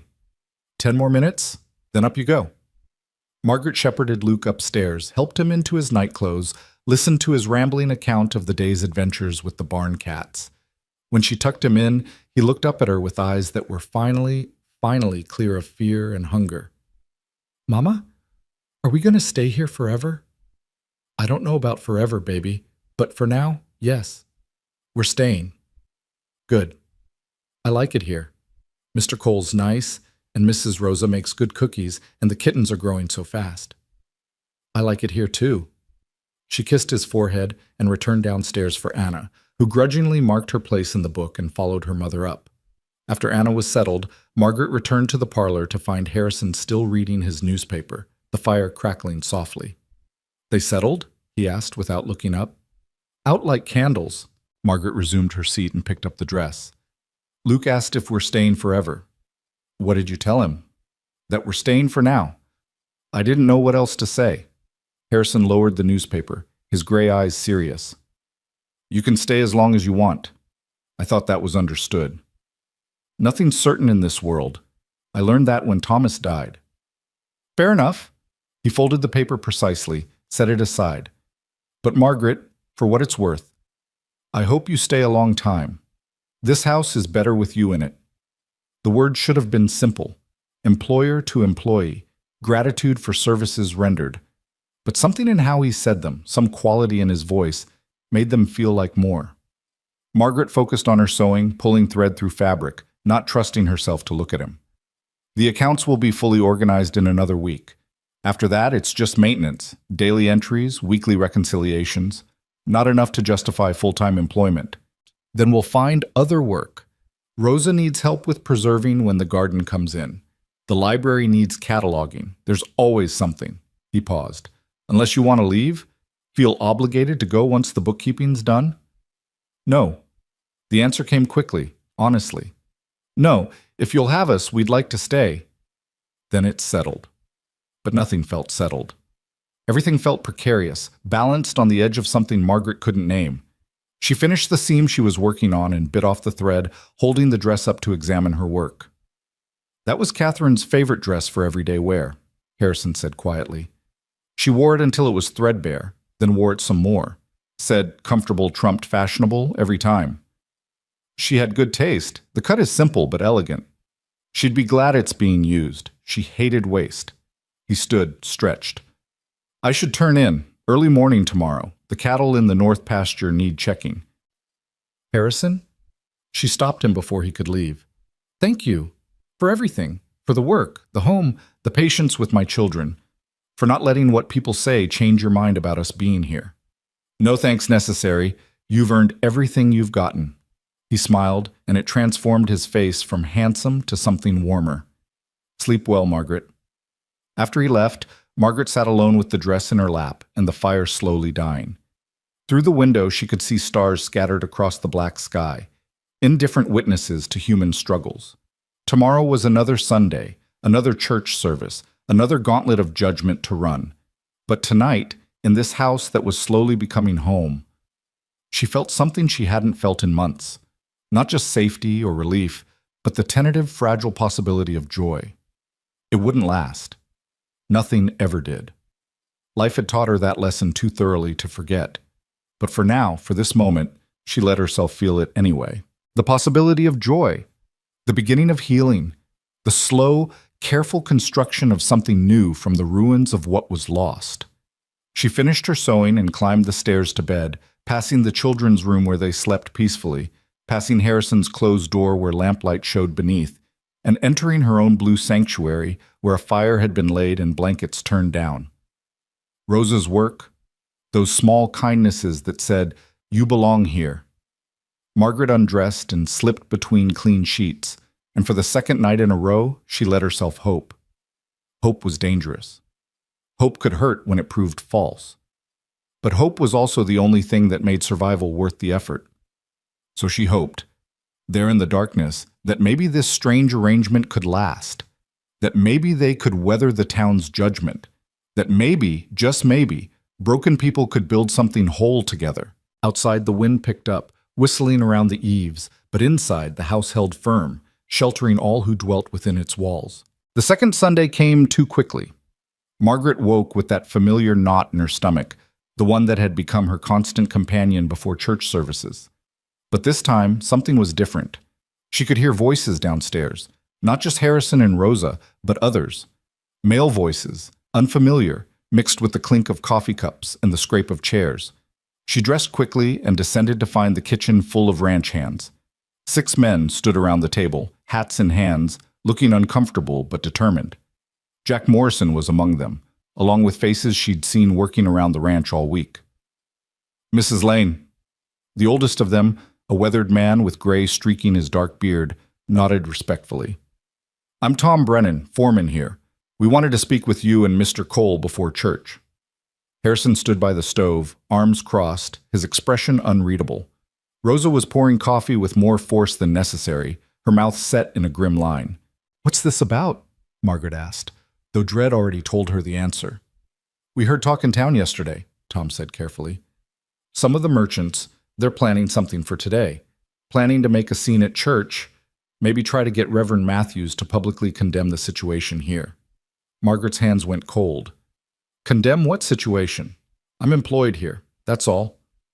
"We know that, ma'am. Any fool with eyes can see you're working honest for honest wages. But there's folks who don't want to see it that way." Tom glanced at Harrison. "Boss, we thought you should know what you're walking into." "Who's behind it?" Harrison's voice was quiet, dangerous. "Banker Murdoch's stirring the pot pretty good. Mrs. Bancroft and her circle are fanning flames. Even some of the other ranchers are getting involved. Men who owe you no love because you've got better land, better cattle, better everything." Tom shifted his weight. "They're calling it a matter of morality, but it's really about bringing you down a peg. Always has been." Margaret felt the room tilt slightly. This wasn't just gossip anymore. It was organized opposition. They were coming after Harrison through her, and there was nothing she could do to stop it. "Then we don't go," she said suddenly. "The children and I stay home. Problem solved." That's not solving anything. Harrison's tone was firm. That's surrender. That's letting them dictate our lives through threats and intimidation. It's protecting you. If we're not there, they can't make a scene. If you're not there, they win. They'll say I was shamed into hiding you, that even I had to admit the impropriety. He pushed away from the stove. No. We go together, face whatever they've planned, and come out the other side. Mr. Cole, Jack Morrison spoke up, his young face earnest. We talked it over, all of us. We want to stand with you today. We'll sit in your pew, make it clear you've got support. Might make them think twice about causing trouble. Harrison looked at his men, really looked at them, and something shifted in his expression. You'd do that?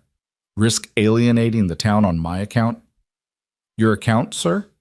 Tom Brennan's weathered face creased into what might have been a smile. This ain't about you. This is about doing what's right. Mrs. Cole, God rest her, she never let fear of gossip stop her from helping people. Reckon we owe her memory that much. Margaret felt tears prick her eyes. These men, these working cowboys with calloused hands and sun-darkened faces, were willing to stand against the town's elite for the sake of principle. For her. For children they barely knew. I don't know what to say, she whispered. Say you'll let us help, Tom replied simply. Say you won't let the bastards, begging your pardon, ma'am, won't let them drive you away. Rosa set down the coffee pot with a definitive thunk. I am going too. Let them try to condemn me. I will give them an earful in 2 languages. Despite everything, Margaret almost smiled. All right, we go. We face them. Together. An hour later, they approached Timber Creek in a convoy of sorts. Harrison's wagon led, carrying Margaret, the children, and Rosa. Behind them came 2 more wagons carrying the ranch hands, all dressed in their Sunday best, which wasn't fancy, but it was clean and respectable. They looked like what they were, honest working men making a statement. The churchyard was already full when they arrived, and Margaret saw the moment people noticed their numbers, saw calculation replace smugness on certain faces, saw Mrs. Bancroft whisper urgently to Silas Murdoch, who scowled and shook his head. They'd expected Harrison to arrive alone, or with just Margaret and the children, easy targets, easily isolated. They hadn't expected an organized show of support. Stay close, Harrison murmured as he helped Margaret down. No matter what happens, stay close. The ranch hands formed a loose circle around them as they walked toward the church. Not threatening, not aggressive, just present, making it clear that any attack on Harrison Cole would have to go through them first. Reverend Matthews stood at the church door, his thin face pinched with disapproval. When he saw the group approaching, his expression darkened further. Mr. Cole, I'm afraid there's been a development. His voice carried across the churchyard, ensuring everyone heard. The elders and I have discussed your situation. We feel it would be best if Mrs. Lane and her children attended services elsewhere until proper arrangements can be made. The words hit like a slap. Margaret felt Anna's hand tighten in hers, felt Luke press against her leg. They were being barred from church, publicly, officially. What proper arrangements? Harrison's voice was deceptively calm. Mrs. Lane is a widow living under your roof without supervision or chaperone. The appearance is improper, scandalous even. We cannot condone such behavior by allowing her to worship here as if nothing were amiss. Rosa is my housekeeper and chaperone. Mrs. Lane has her own quarters in the East Wing. Nothing improper is occurring. So you claim. Reverend Matthews adjusted his spectacles. But appearances matter, Mr. Cole. We must consider the morals of our congregation, especially the young people who might take your behavior as permission for similar impropriety.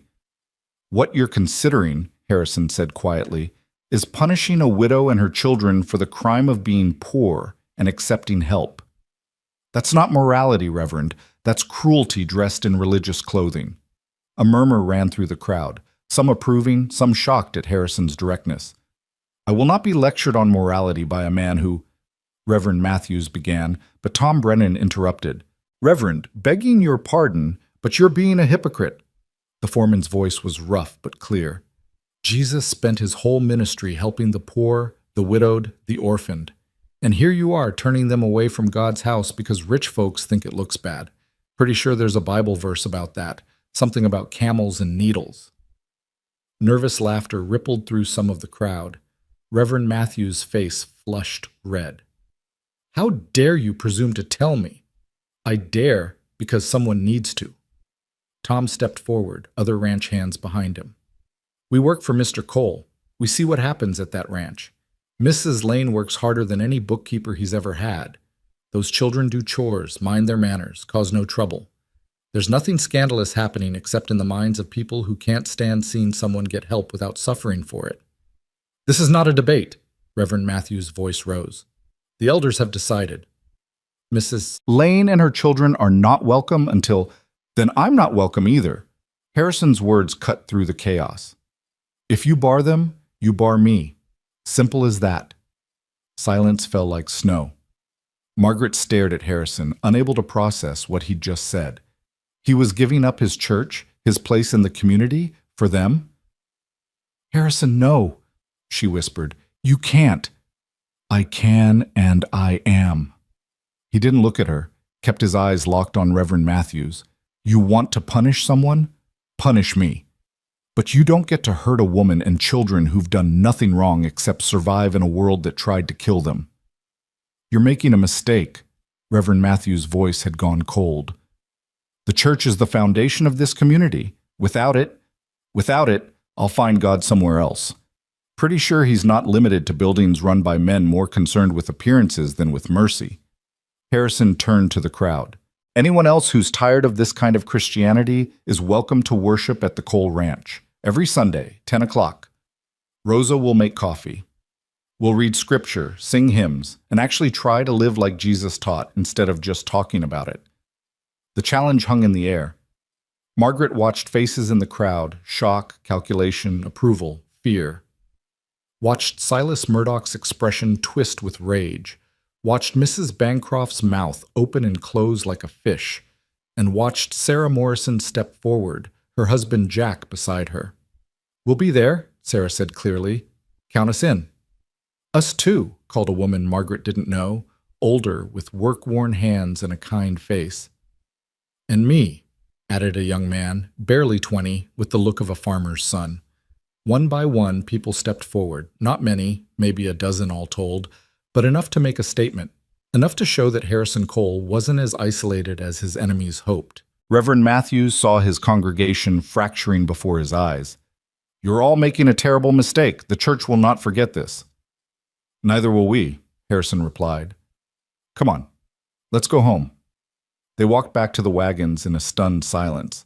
Margaret's mind reeled, trying to process what had just happened. Harrison had just publicly defied the church, split the congregation, declared war on the town's power structure, all for her and her children. The weight of that sacrifice pressed on her chest until she could barely breathe. At the ranch, the group gathered in the large parlor that hadn't been used in years. Harrison built up the fire while Rosa disappeared into the kitchen, returning with coffee and the cinnamon rolls she'd made that morning. The children sat with Sarah Morrison, who'd brought her own daughter, a girl about Anna's age. Margaret stood by the window watching people file in and felt Harrison's presence behind her before he spoke. You're angry, he said quietly. I'm terrified. She turned to face him. Harrison, do you understand what you've done? You've made permanent enemies of some of the most powerful people in this county. Murdoch will call in your loan. The merchants will refuse to sell to you. The other ranchers will band together against you at market. You've sacrificed everything for what's right. His gray eyes were steady. For people who needed defending. For the chance to honor Catherine's memory by actually living the values she taught instead of just mourning her. He glanced at the growing crowd in his parlor. I've been dead for 5 years, Margaret. Going through motions, maintaining appearances, running this ranch like an automaton. Today, defending you and your children in front of that church, I felt alive for the first time since Catherine died. So no, I don't regret it. Not for a second. But your reputation, my reputation was built on Catherine's kindness and my own cowardice in abandoning it after she died. Maybe it's time to rebuild it on something more honest. He smiled slightly. Besides, You've met my reputation now, Silas Murdoch and Evelyn Bancroft, and that pompous reverend. You really think I'll miss their good opinion? Despite everything, Margaret felt her lips twitch. When you put it that way, exactly. He touched her elbow gently. Come on, let's have our own church service. Can't be worse than what we just left. The impromptu service was unlike anything Margaret had experienced. Tom Brennan, surprisingly, had a beautiful singing voice and led them in hymns. Sarah Morrison read from the Bible, not stern warnings about propriety, but passages about mercy, kindness, welcoming strangers. Jack Morrison offered a prayer so simple and heartfelt it brought tears to Margaret's eyes. And Harrison spoke, not as a preacher, but as a man sharing his thoughts, about how easy it was to forget that faith without action meant nothing, that claiming to follow Jesus while turning away the hungry, the poor, the desperate was worse than hypocrisy. It was betrayal of everything he taught. Catherine used to say, Harrison told the gathered group, that when you stand before God, he won't ask how often you went to church or how proper you appeared to your neighbors. He'll ask what you did for the least of these, the hungry, the homeless, the widows and orphans. And all our excuses about appearances and propriety will sound pretty hollow. After, as people mingled over coffee and Rosa's rolls, Margaret found herself surrounded by women offering help, friendship, solidarity. Sarah Morrison introduced her to the others, Ellen Patterson from the general store, whose husband had gone against his mother's wishes to support them. Mary Chen, wife of a Chinese immigrant farmer.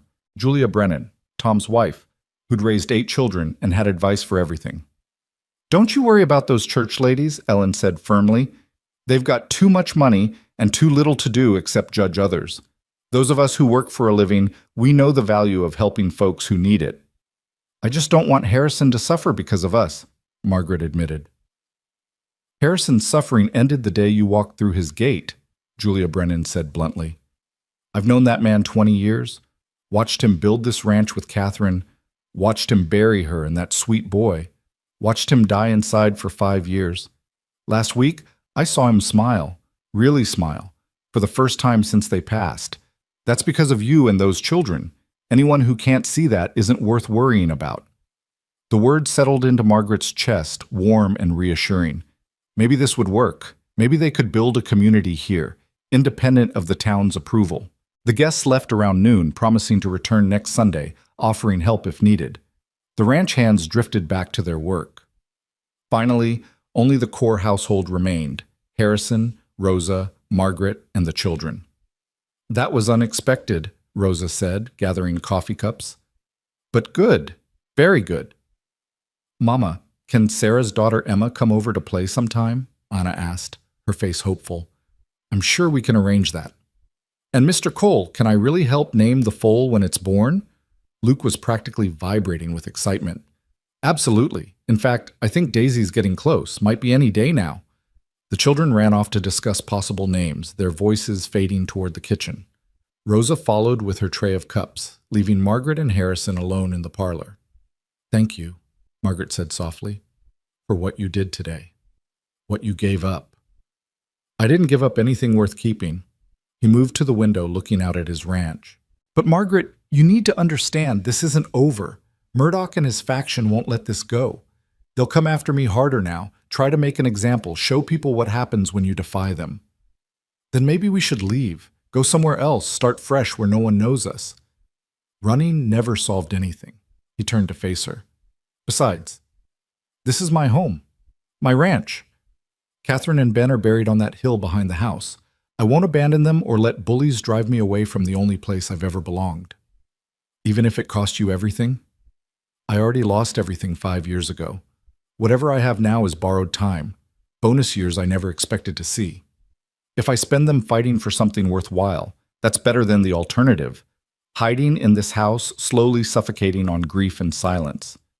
Margaret understood that. She'd spent months slowly suffocating on poverty and desperation. Standing at his gate, begging for help, had been terrifying. But it had also been the first time in months she'd actually tried to change her situation instead of just enduring it. All right, she said, then we fight. But Harrison, promise me something. What? Promise that if it gets too bad, if they threaten your safety or the ranch's survival, you'll consider compromise. I can't be the reason you lose everything your wife helped you build.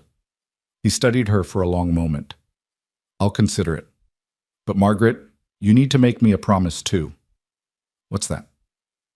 Promise you won't leave unless you truly want to go. Not because people are cruel, not because you feel guilty, but because you genuinely want to leave. Can you promise that? It was harder to promise than it should have been. A month ago, she'd been prepared to die if it meant her children survived. Now she was being asked to commit to staying, to fighting, to claiming a place in a world that didn't want her. I promise, she said finally. I won't leave unless I want to. Good. He smiled, and she realized how handsome he was when he smiled. Not just attractive, but warm, alive, present in a way that transformed his whole face. Now, I believe Rosa mentioned something about pot roast for Sunday dinner. Shall we see if it's ready? They gathered for dinner as they had all week. The household at the kitchen table, passing dishes, sharing conversation. But something had shifted today. They weren't just people sharing space anymore. They were a unit, bound by shared struggle, connected by the choice to stand together against opposition. After dinner, after the children were settled with books in the parlor, Margaret returned to the office. The ledgers were nearly complete now, organized and reconciled, ready for regular maintenance. She'd been dreading this moment, when her primary justification for being here ran out, when she'd have to prove her continued worth. Harrison found her there an hour later, staring at the neat columns that represented 3 weeks of work. Finished? He asked from the doorway.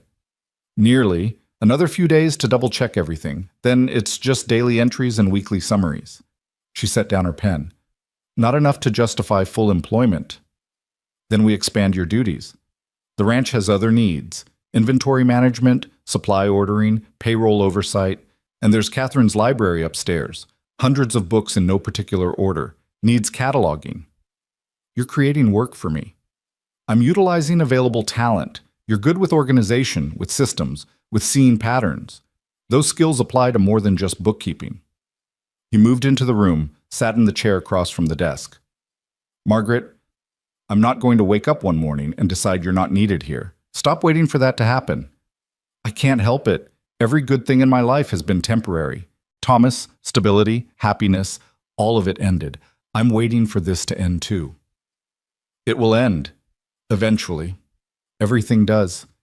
His voice was gentle but honest. But it doesn't have to end today, or next week, or next month. Can you accept that? Can you just live in the present without constantly preparing for disaster? I don't know. Can you? The question stopped him.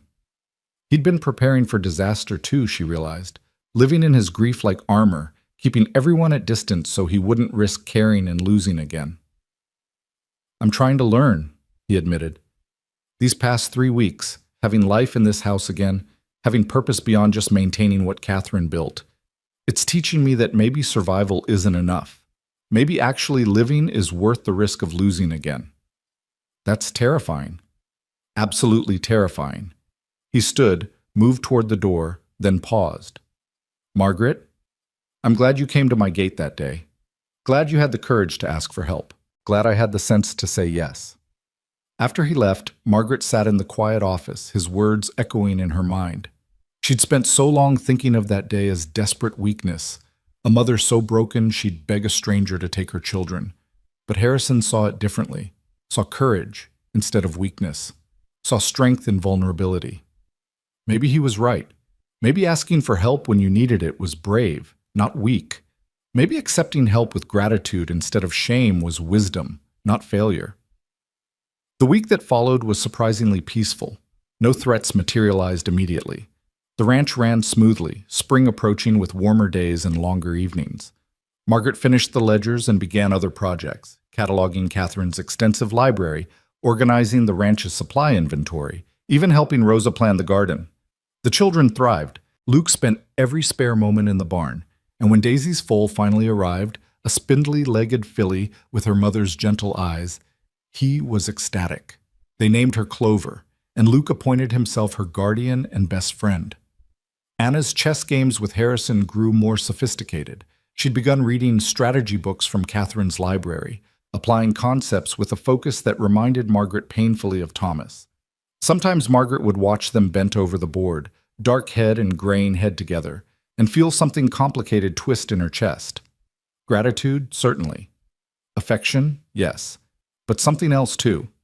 Something she wasn't ready to name or examine. Thursday evening, Harrison came in from town with news. He found Margaret in the library, where she'd been alphabetizing books all afternoon. Murdoch called in the loan, he said without preamble. Gave me 30 days to pay the full amount. Margaret's stomach dropped. How much? $12,000. An impossible sum. More money than Margaret had seen in her entire life. Do you have it? I can raise it. Have to liquidate some assets, maybe sell part of the southern range, but I can do it. He leaned against a bookshelf, looking tired. Won't leave much cushion for unexpected expenses, but the ranch will survive. This is my fault. If I hadn't come here, Murdoch's been looking for an excuse to squeeze me for years. I have better land, better water, better everything he wants. This was inevitable. He smiled without humor.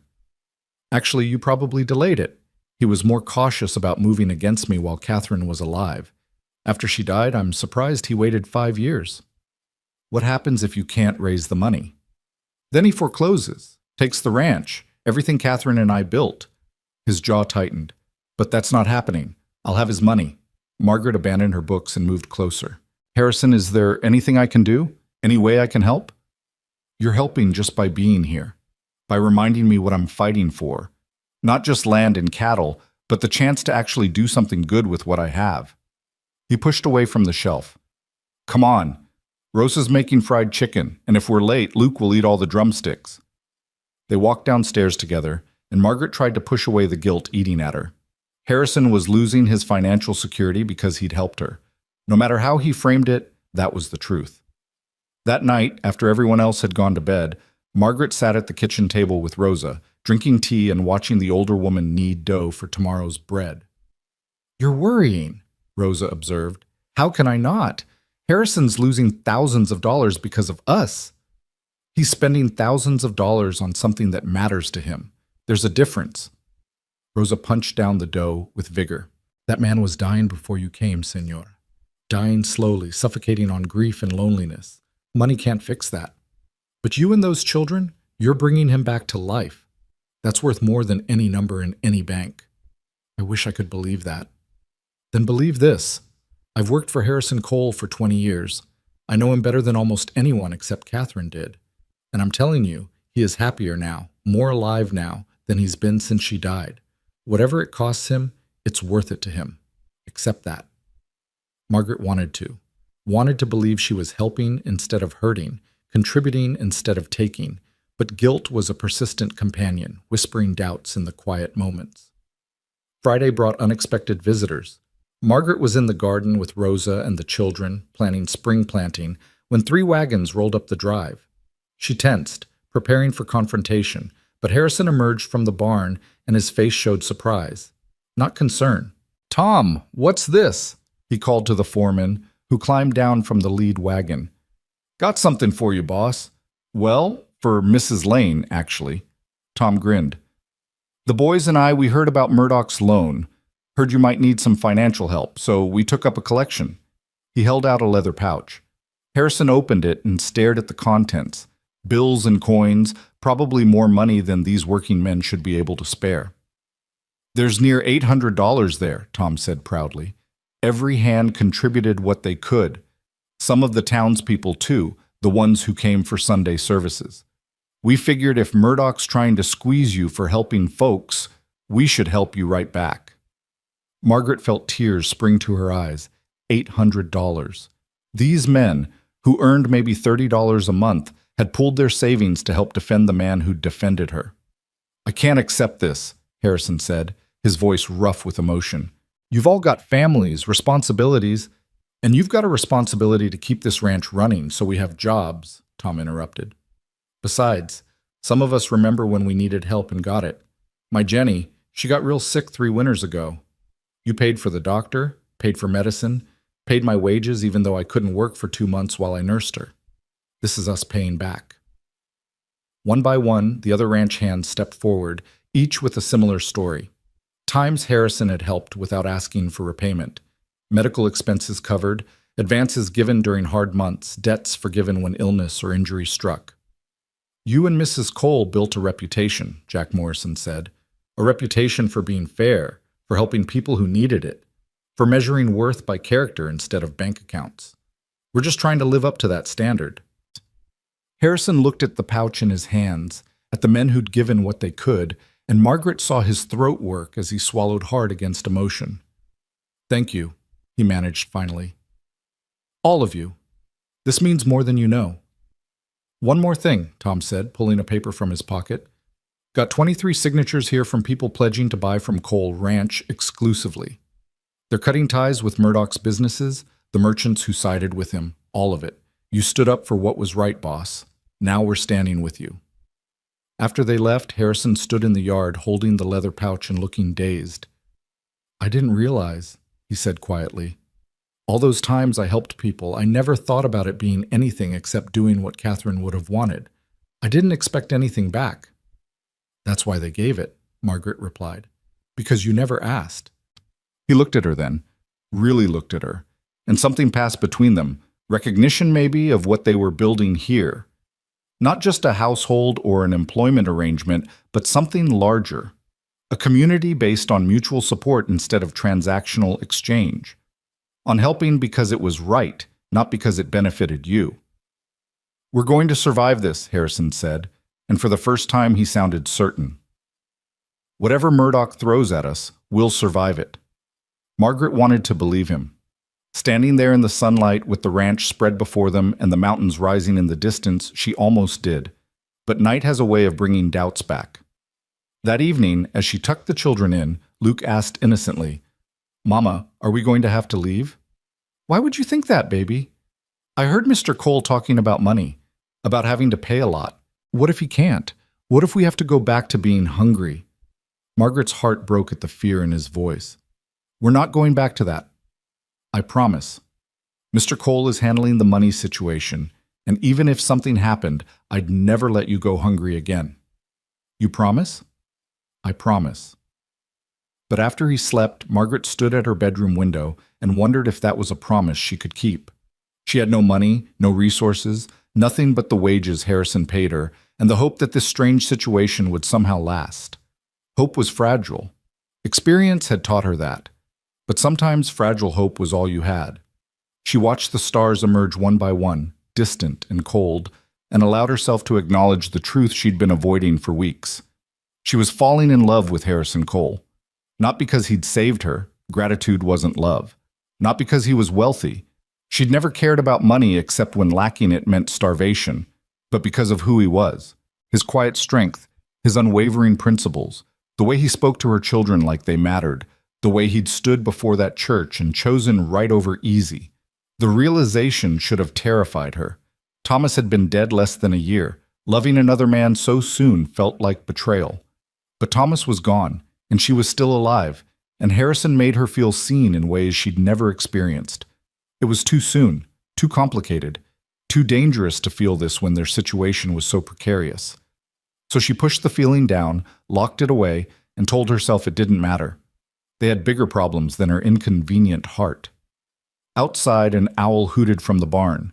Inside, the house settled around her, and somewhere down the hall, Harrison slept in his own room, probably wrestling with his own demons and doubts. Two broken people trying to build something whole from their shattered pieces. Whether they'd succeed or fail remained to be seen. But tonight, at least, they were trying, and sometimes trying was enough. The realization sat in Margaret's chest like a stone for 3 days before circumstances forced everything into the open. She tried to pretend nothing had changed, tried to maintain the careful distance between employer and employee, but awareness of her feelings colored every interaction.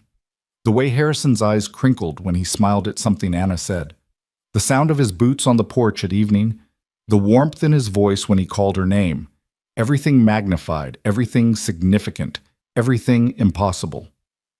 Monday morning brought the crisis no one anticipated. Margaret was working in the office when raised voices erupted from the front yard. She rushed to the window and saw Silas Murdoch climbing down from an elaborate carriage, accompanied by 2 men who looked like hired muscle. Behind them, a wagon waited with official county seals on its side. Harrison emerged from the barn, his face darkening as he saw who'd arrived. Margaret's hands went cold. This was it. Whatever confrontation had been building was about to break. She hurried outside, arriving as Murdoch pulled papers from his coat pocket with theatrical flourish. "Harrison Cole, I'm here to inform you that your loan payment is now overdue. You had 30 days. Those days have expired." Murdoch's voice carried across the yard, ensuring everyone heard. Several ranch hands had stopped work to watch. "It's been 28 days, Harrison said evenly. "I have 2 days remaining." "You had 30 days from the date I filed the acceleration notice with the county, not from when I informed you personally. That was 28 days ago. Your payment is officially late." Murdoch smiled, triumphant. "As per the loan agreement, I'm exercising the bank's right to immediate foreclosure. You have 72 hours to vacate the premises." The words hung in the air like poison. Margaret felt the ground shift beneath her feet. This couldn't be happening. Harrison had been gathering the funds, selling assets, calling in debts owed to him. He'd been so careful, so meticulous. "That's fraud," Harrison said quietly, dangerously. "You deliberately waited to inform me so the deadline would pass while I was still gathering funds. I informed you in accordance with the law. If you failed to track the filing date, that's your oversight, not my problem." Murdoch gestured to the wagon.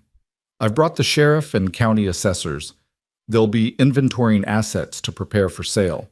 I suggest you gather personal items and make arrangements for alternate lodging." "You absolute bastard," Harrison's voice went deadly soft. "You orchestrated this whole thing, pressured people to condemn my household arrangements, then used that manufactured scandal as justification to accelerate the loan, then deliberately obscured the actual due date to ensure I'd miss it. This entire thing is retaliation because I dared to help someone you wanted me to reject. This is business, Cole, nothing personal." But Murdoch's smile said otherwise. "You've been the big man in this county too long.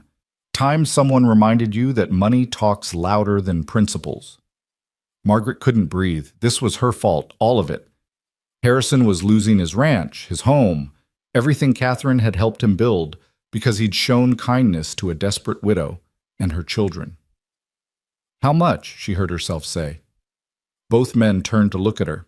Murdoch's expression was patronizing. Harrison's was warning. "I beg your pardon?" Murdoch said. "How much does he owe you, exactly?" Margaret's mind was racing, calculating, desperate. $12,347.16, including late fees and penalties. Murdoch recited the numbers with relish. "And if it's paid today, in full, the foreclosure stops?" "Margaret, don't," Harrison started, but she cut him off. "Answer the question, Mr. Murdoch." The banker's eyes narrowed. "If paid in full before the 72 hours expire, yes, the foreclosure would be voided. But Mrs. Lane, unless you've been hiding a fortune under your mattress, I fail to see—" "I'll be back in 1 hour." Margaret turned and ran toward the house, her heart hammering. She took the stairs 2 at a time, burst into her room, and went straight to the small trunk she'd brought with her that first desperate day. At the very bottom, wrapped in an old pillowcase, was the one thing she hadn't sold. The one thing she'd kept hidden even from herself because looking at it hurt too much. Catherine's wedding ring. No, her own wedding ring. She'd told Harrison she'd sold it, but that had been a lie born of pride. She couldn't bear to part with it, couldn't sell the symbol of Thomas's love even when starvation loomed. The ring was simple gold, but old. Her grandmother's originally, passed down through 3 generations. Thomas had been so proud to put it on her finger, said it made their marriage part of a legacy of love. And now she'd have to sell that legacy to save the man who'd saved her.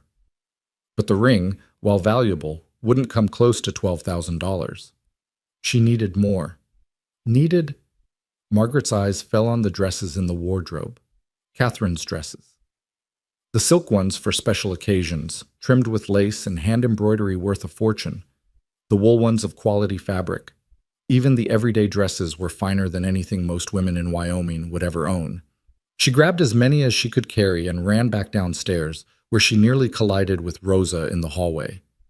"Senora, what are you—" Rosa's eyes widened as she saw the dresses. No, you can't. I have to. It's the only way." Margaret kept moving toward the office, where she'd seen Harrison keep the ranch's emergency cash box. "Rosa, please, how much money is in that box?" The one in the bottom drawer? Maybe $300. Emergency funds for, I need it, all of it. Margaret set down the dresses and pulled open the drawer, found the metal box, grabbed it. Her hands shook as she added the contents to her growing pile of desperate assets. Rosa caught her arm. This is insane. Those things won't cover what Murdoch wants. No, but they'll show good faith. They'll prove I'm trying. Margaret met Rosa's eyes, and the older woman saw something there that made her step back.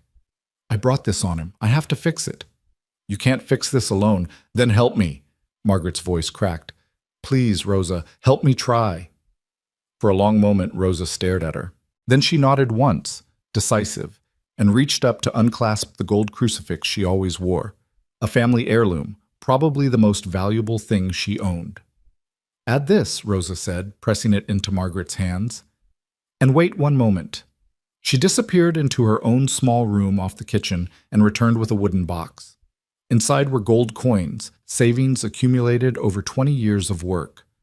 Rosa, no, I can't take your savings. You can and you will. Harrison and Catherine gave me a home, a family, a purpose. This is how I repay that. Rosa's eyes were fierce. Now go. Show that vulture we fight back. Margaret gathered everything and walked outside to where Murdoch stood smugly directing the assessors. Harrison saw her coming, saw what she carried, and his face went white. Margaret, no. Mr. Murdoch. She spread her offerings on the ground between them like a gambler revealing her hand. Here's what I have. This ring is 18th century gold appraised at $400. These dresses are silk and wool, finest quality, worth at least $2,000 together. This is $300 in ranch emergency funds. Rosa's crucifix is worth $300 at minimum. Her savings? Another $800. That's $3,800. Murdoch looked at the pitiful pile and laughed. And you think that covers a $12,000 debt? No, but it's a start. Margaret's voice was steady now, her decision made.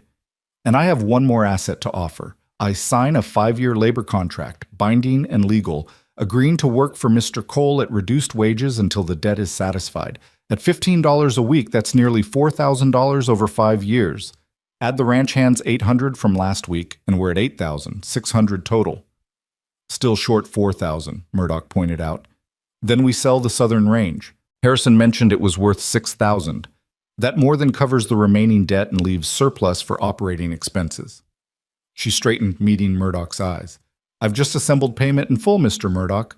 The foreclosure is void. Silence fell across the yard. Murdoch's smug expression faltered. Harrison stared at Margaret like he'd never seen her before. That's not how this works, Murdoch sputtered. You can't just what? Gather assets and labor contracts to pay a debt? That's exactly how it works. Margaret's voice hardened. Unless you're saying you don't actually want the money, unless this was never about the debt and always about destroying Harrison Cole because he dared to live by principles you can't understand?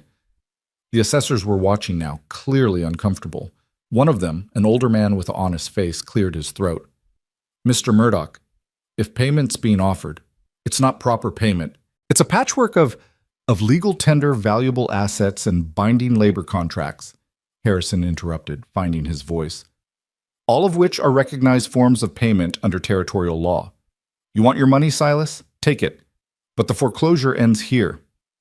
Murdoch's face had gone from smug to mottled red. He'd planned this perfectly, orchestrated every detail to humiliate Harrison Cole and seize his ranch.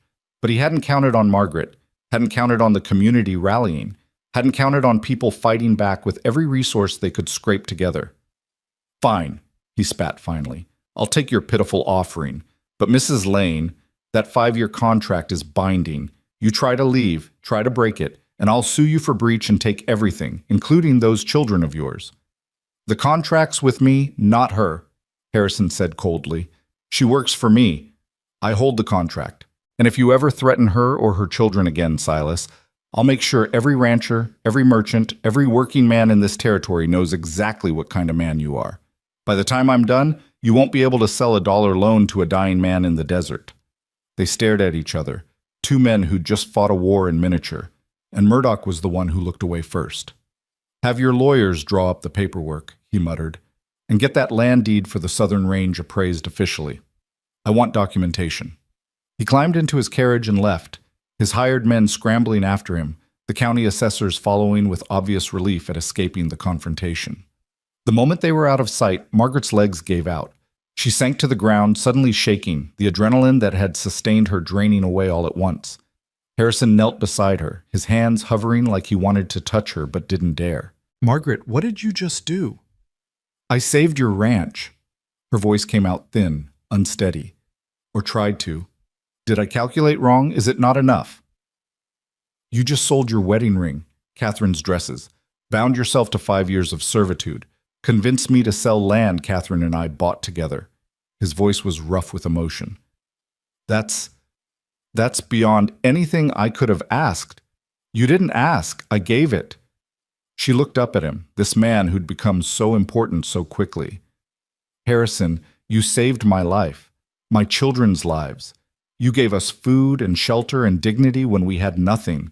You stood up to the entire town, risked everything, lost your church and your reputation, all for us. How could I do anything less? Those things were mine to risk. This," he gestured at the pile of her offerings still scattered on the ground, "this is everything you have left of your previous life, your husband's memory, your family's legacy. Thomas is in here." She pressed her hand to her heart. "Not in a piece of metal. And my family's legacy isn't a ring. It's those 2 children who are alive and healthy because you helped us. That's the only legacy that matters." Rosa had appeared with Anna and Luke, both children confused by the commotion. Anna ran to her mother, and Margaret pulled her close, then reached for Luke, holding them both while tears finally came. "Mama, why are you crying?" Luke asked, his small face worried. "Because sometimes being brave is exhausting, baby. And sometimes you cry after the dangers pass because you didn't have time to be scared during it." Harrison stood, moved to gather her offerings carefully. The ring, the dresses, Rosa's crucifix, all of it. He held them like they were precious, which perhaps they were. Not in monetary value, but in what they represented. People choosing sacrifice over safety, love over self-protection, community over isolation. Tom Brennan approached from the barn, other ranch hands behind him. "Boss, we heard some of what happened. Is the ranch safe?" "For now," Harrison said. "Thanks to Mrs. Lane and Rosa and all of you who contributed. We'll have to sell the southern range, tighten operations, but we'll survive." "Then we'll work harder," Tom said simply. "Do more with less. Whatever it takes." The men dispersed back to their tasks, leaving the core household alone in the yard. Rosa went to prepare lunch, muttering prayers in Spanish. Gratitude this time, not curses. The children wandered back toward the barn, drawn by the lure of kittens and the foal. Harrison and Margaret stood facing each other, the morning's drama settling around them like dust after a storm. "You signed a 5-year contract," Harrison said quietly, "binding yourself here even though—" "Even though what?" Margaret challenged. "Even though people judge us? Even though it's complicated?" "Harrison, I signed that contract because I want to be here. Not because I'm obligated or grateful, but because this place has become home. Because you and Rosa have become family. Because I can't imagine going back to a world where this isn't my life." "Margaret, let me finish, please." She took a breath, steadying herself. "I know it's too soon. Thomas has been gone less than a year. I know what people will say, what they already say, but I also know that grief doesn't follow schedules, and healing doesn't wait for proper intervals. And I know," her voice dropped to barely a whisper, "I know that what I feel for you is real and complicated and probably a mistake, but it's there anyway." Harrison stared at her, and she watched emotions chase across his face. Shock, understanding, conflict, and finally something that looked like relief. "You think you're the only one feeling complicated things?" He ran a hand through his hair, frustrated. "Margaret, I've been fighting this for weeks. Telling myself it's too soon, too inappropriate, that I'm just lonely and you're just grateful and we're both fooling ourselves. But then you do something like this." He gestured at where her offerings had lain. "And I realize I'm not fooling myself at all. What I feel is real, and I'm tired of pretending it's not." The world seemed to hold its breath. Margaret's heart hammered against her ribs. "So what do we do?" she whispered. I don't know. His honesty was painful. We've already scandalized the town. Getting married would just confirm all their suspicions that this was improper from the start. But not getting married means living with rumors and judgment and constant pressure. He looked at her directly. What do you want, Margaret? Not what's practical, not what solves problems, but what do you actually want? She thought of Thomas, of the love they'd shared, of vows made before God and community. Thomas had made her promise, when the fever took hold and he knew he wouldn't survive, that she wouldn't let grief consume her. Live, he'd whispered with his last strength. Find joy again. Don't make my death the end of your story. She'd thought he meant just survival. Now she understood he'd meant more. I want to be happy, she said simply. I want my children to have a father who treats them with respect and kindness. I want to wake up every morning knowing we're safe, we're together, we're building something that matters. And I want... She stopped, gathered courage. I want you. Not because you saved us, but because of who you are. Because you make me laugh. Because you see my children as valuable human beings. Because you stood in front of that church and chose right over easy. Because when I'm with you, I remember what it feels like to hope. Harrison closed the distance between them in 2 strides and took her hands in his. Marry me. The words were abrupt, unromantic, perfect. People will say terrible things, Margaret warned. Let them. They'll say I seduced you for your money. I know the truth. You know the truth. That's what matters. Thomas has only been gone 10 months. And he told you to live. You just said so. Harrison's grip tightened. Margaret, we've both lost people we loved. We know how short life is, how quickly everything can be stolen away. Do we really want to waste time we could be happy just because people might judge the timing? The children adore you and are already treating this place like home. Anna calls me Mr. Cole, but she lights up when I walk into a room. Luke asked me yesterday if I'd teach him to ride like a real cowboy. They need a father. I'd be honored to be that for them. Margaret felt tears streaming down her face again, but these were different. Not desperation or relief, but something pure. Yes, she whispered. Yes, I'll marry you.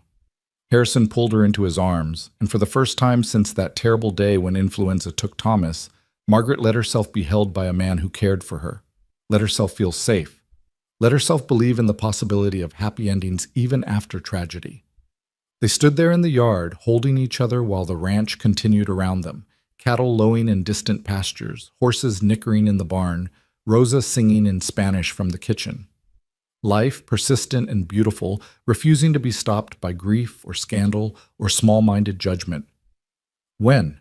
Harrison asked against her hair. Soon, before Murdoch can manufacture new problems. She pulled back to look at him. But Harrison, I won't marry you in secret like we're ashamed. We do this properly, publicly, let everyone see we're choosing this freely. Agreed. He smiled, and she saw in that smile the man Catherine must have fallen in love with. Strong, kind, unshakably principled. We'll do it Sunday, at our ranch service, in front of everyone who stood with us. Tom can officiate. He's licensed to perform marriages. That's 5 days away. Is that too soon? Margaret thought of Thomas's dying words, thought of the months spent slowly starving rather than accept help, thought of standing at Harrison's gate, desperate enough to beg, brave enough to try. No, she said firmly. It's not too soon. It's exactly right. The next 5 days passed in a blur of preparation. Margaret altered one of Catherine's dresses, the green wool she'd worn that first Sunday, making it fit perfectly. Rosa baked enough food to feed an army. The ranch hands built benches in the large parlor and decorated with early spring wildflowers they found in the protected valleys. Anna and Luke were told Saturday evening after dinner when the household gathered in the parlor. Children, Mr. Cole and I have something to tell you, Margaret began, her heart racing. Tomorrow, we're going to get married. That means he'll become your stepfather, and this ranch will officially be our home. Silence. Luke looked confused. Anna's face was unreadable. You mean we get to stay here forever? Luke asked finally. Yes, baby, forever. And Mr. Cole will be like Papa was? Harrison knelt down to Luke's level. Not like your papa was. I can never replace him, and I won't try. But I'll be here for you. Teach you things. Take care of you and your mama. If you'll let me." Luke considered this seriously. Then he launched himself at Harrison, wrapping small arms around his neck. "Okay, I like you. You're nice." Harrison's eyes closed, and Margaret saw his throat work with emotion as he held her son. Anna was harder. She stood apart, arms crossed, her 7-year-old face ancient with worry. "Anna?" Margaret moved to her daughter. "Talk to me, baby." "Are you forgetting Papa?" Anna's voice was small, hurt. "No, never." Margaret pulled Anna close. "I loved your Papa with everything I had. He was a good man who loved us completely. But he's gone, and we're still here, and we have to keep living. Your Papa told me that before he died, told me not to stop living just because he couldn't be with us anymore." "But what if we forget him? What if Luke forgets what he looked like?" "We won't forget." Harrison spoke gently. "Anna, your mother has told me about your father, how smart he was, how he taught you numbers, how he believed girls could do anything. I'll make sure you both remember him. We'll talk about him, honor his memory. He'll always be part of this family." Anna studied Harrison with eyes too old for her age. "Promise? Promise you won't try to make us forget?" "I promise." Harrison held out his hand. "Your father will always be your father. I'm just hoping to be an addition, not a replacement." Slowly, Anna took his hand. "Okay, but I'm still going to call you Mr. Cole. That's fine. Call me whatever feels right. Maybe someday I'll call you Pa, but not yet. Whenever you're ready, or never. It's your choice." The tension broke. Anna nodded, satisfied, and returned to her book. Luke was already asking questions about the wedding, about whether there'd be cake, about whether the kittens could attend. That night, Margaret lay awake in the blue room one last time. Tomorrow, she'd move her things to the master bedroom Harrison had occupied alone for 5 years. Tomorrow, she'd become Mrs. Harrison Cole. Tomorrow, everything would change again. She should have been terrified. Instead, she felt peaceful, certain. This was right, regardless of what anyone else thought. Sunday morning dawned clear and bright, one of those perfect Wyoming days when the sky stretched endlessly blue and the mountains stood sharp against the horizon. People began arriving at 9. The ranch hands and their families, the townspeople who'd stood with them, even a few faces Margaret didn't recognize who'd apparently heard about the wedding and come to witness it. Sarah Morrison arrived with Emma and immediately took charge of the children, getting them dressed and settled. Ellen Patterson brought flowers from her greenhouse, early tulips and daffodils that added color to the parlor. Julia Brennan fussed over Margaret's dress, pinning her hair, telling her she looked beautiful. At 10 o'clock, everyone gathered in the parlor. Tom Brennan stood at the front, his weathered face solemn with the responsibility of officiating. Harrison waited beside him, dressed in his black suit, looking nervous for the first time since Margaret had met him. Rosa escorted Anna and Luke to the front, both children dressed in new clothes made from fabric Margaret had purchased with her wages. Then she nodded to Margaret. Margaret walked down the makeshift aisle alone. No father to give her away. He'd been dead 10 years. No family except the children waiting at the front. Just her, making this choice freely, walking toward a future she was choosing rather than accepting. Harrison's eyes never left her face. When she reached him, he took her hands, and she felt the tremor in his fingers that matched her own. Tom opened a worn Bible and began, "Dearly beloved, we're gathered here in the sight of God and these witnesses to join Harrison Cole and Margaret Lane in holy matrimony. This is not an institution to be entered into lightly, but reverently, deliberately, and in accordance with the purposes for which it was established." He continued with traditional words, but Margaret barely heard them.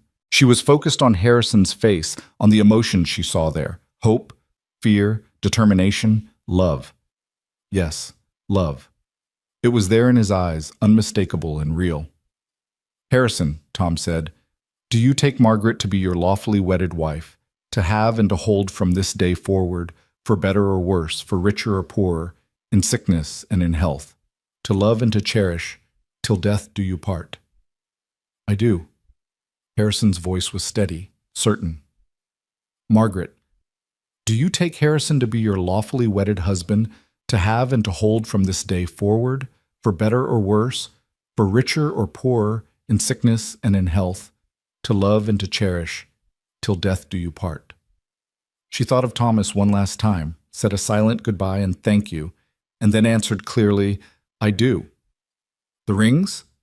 Harrison pulled out 2 bands, his own, which he'd worn when Catherine lived, and a new one he'd had made for Margaret. Simple gold like the one she'd sacrificed, but engraved with the date and their initials.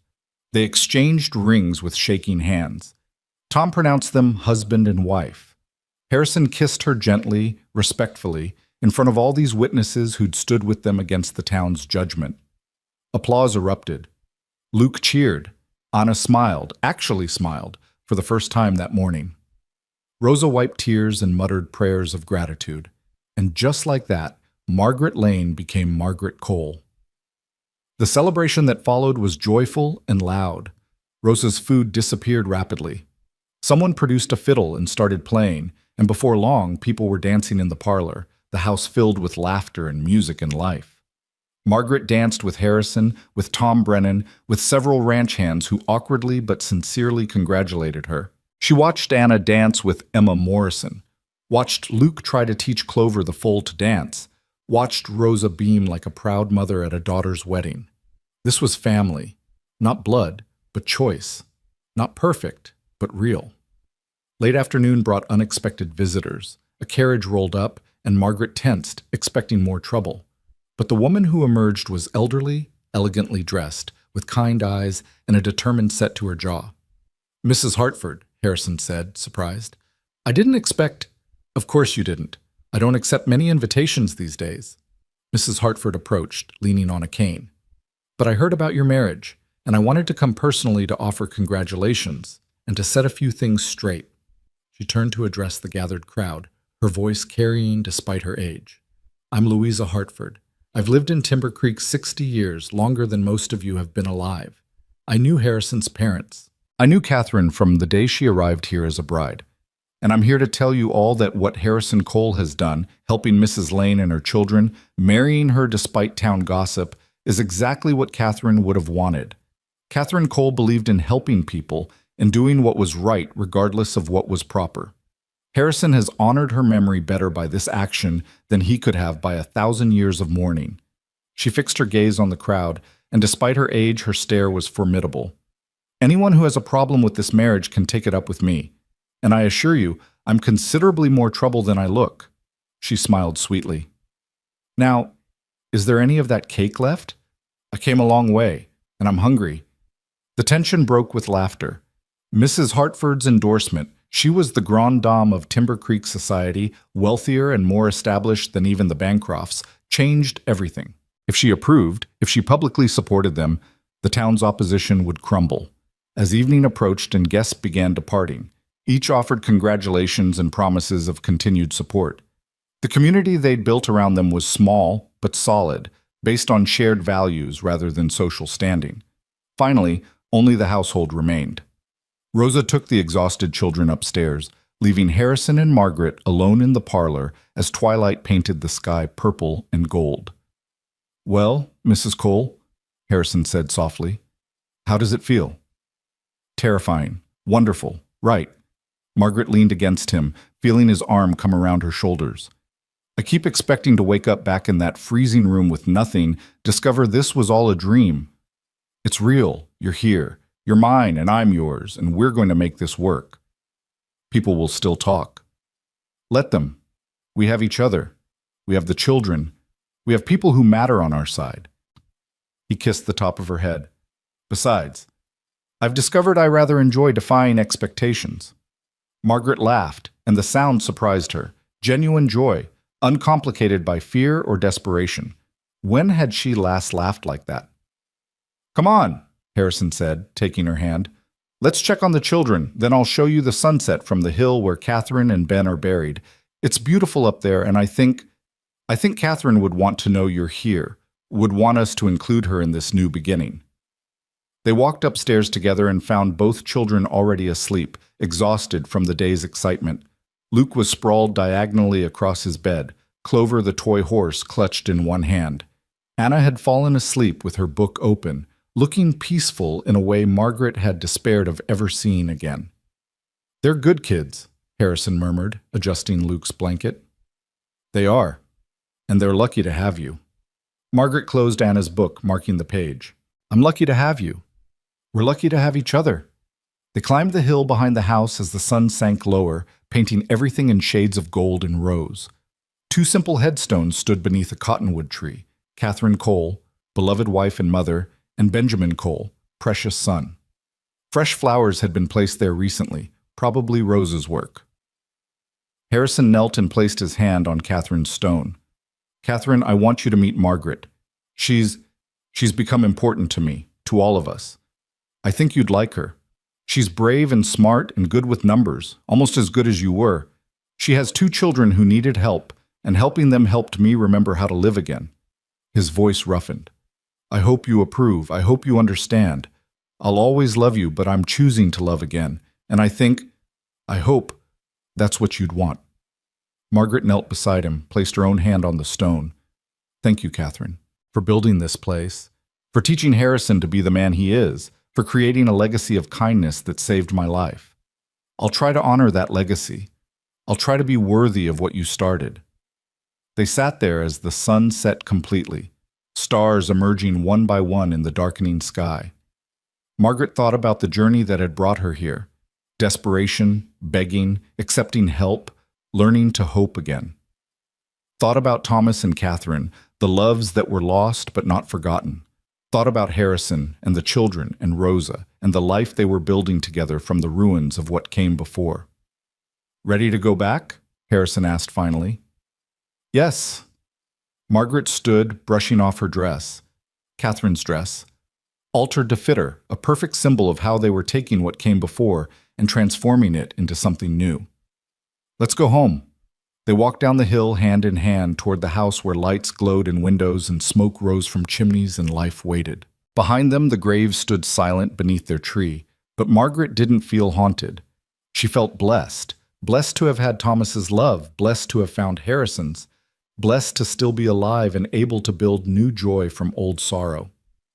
In the house, Rosa had left coffee and pie on the kitchen table with a note. For the newlyweds, don't stay up too late. Tomorrow is Monday and there is work to do. Bienvenidos a su nueva vida. Welcome to your new life. Margaret poured coffee while Harrison cut pie, and they sat at the kitchen table in comfortable silence, the kind that comes when words aren't necessary because presence says everything. What happens tomorrow? Margaret asked finally. Murdoch still hates us. The church still condemns us. We've made permanent enemies.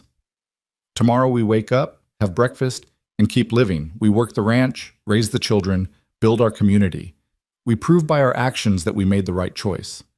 Harrison reached across the table to take her hand, and we do it together, which makes it considerably easier than doing it alone. Together, Margaret repeated, liking the sound of it. Later, much later, as they lay in the master bedroom, their bedroom now, Margaret listened to the house settle around them. Listened to Harrison's breathing slow into sleep beside her. Thought about the morning she'd walked to his gate, half dead with desperation, prepared to give up her children to save them. She'd thought that day was the end of everything. Instead, it had been a beginning. The start of a journey from desperation to hope, from loss to love, from barely surviving to actually living. Outside, Wyoming wind sang through the cottonwoods. Inside the Cole Ranch, her home now, truly and completely, held everyone she loved safe within its walls. Two children slept peacefully, no longer hungry or afraid. A man who'd been drowning in grief had learned to breathe again. A housekeeper who'd tended emptiness now oversaw a full and joyful household. And Margaret Cole, lay in the darkness and let herself believe, finally and completely, that sometimes broken things could be mended, that sometimes loss could transform into gain, that sometimes when you were brave enough to ask for help and humble enough to accept it, the universe responded with grace beyond imagination. She'd come to Harrison's gate with nothing but desperation and two starving children. She'd left with a home, a family, a future, and the kind of love she'd thought she'd never find again. Not a replacement for what was lost. Nothing could replace Thomas or the life they'd had. But something new, built on foundations of shared grief and mutual respect and the courage to choose hope, even when hope seemed impossible. As sleep finally claimed her, Margaret's last conscious thought was gratitude. Gratitude for survival. Gratitude for Harrison's kindness. Gratitude for second chances and new beginnings, and the persistent, stubborn refusal of the human heart to give up on love just because love had hurt before. Tomorrow would bring new challenges. Murdoch wouldn't give up easily. The town would continue to judge. But tomorrow, they'd face those challenges together, as a family, united by choice and commitment, and the determination to build something beautiful from the wreckage of what they'd lost. Tonight, though, there was only peace, only warmth and safety and love. Only the quiet miracle of survival transformed into joy. And that, Margaret thought, as sleep took her, was more than enough. It was everything.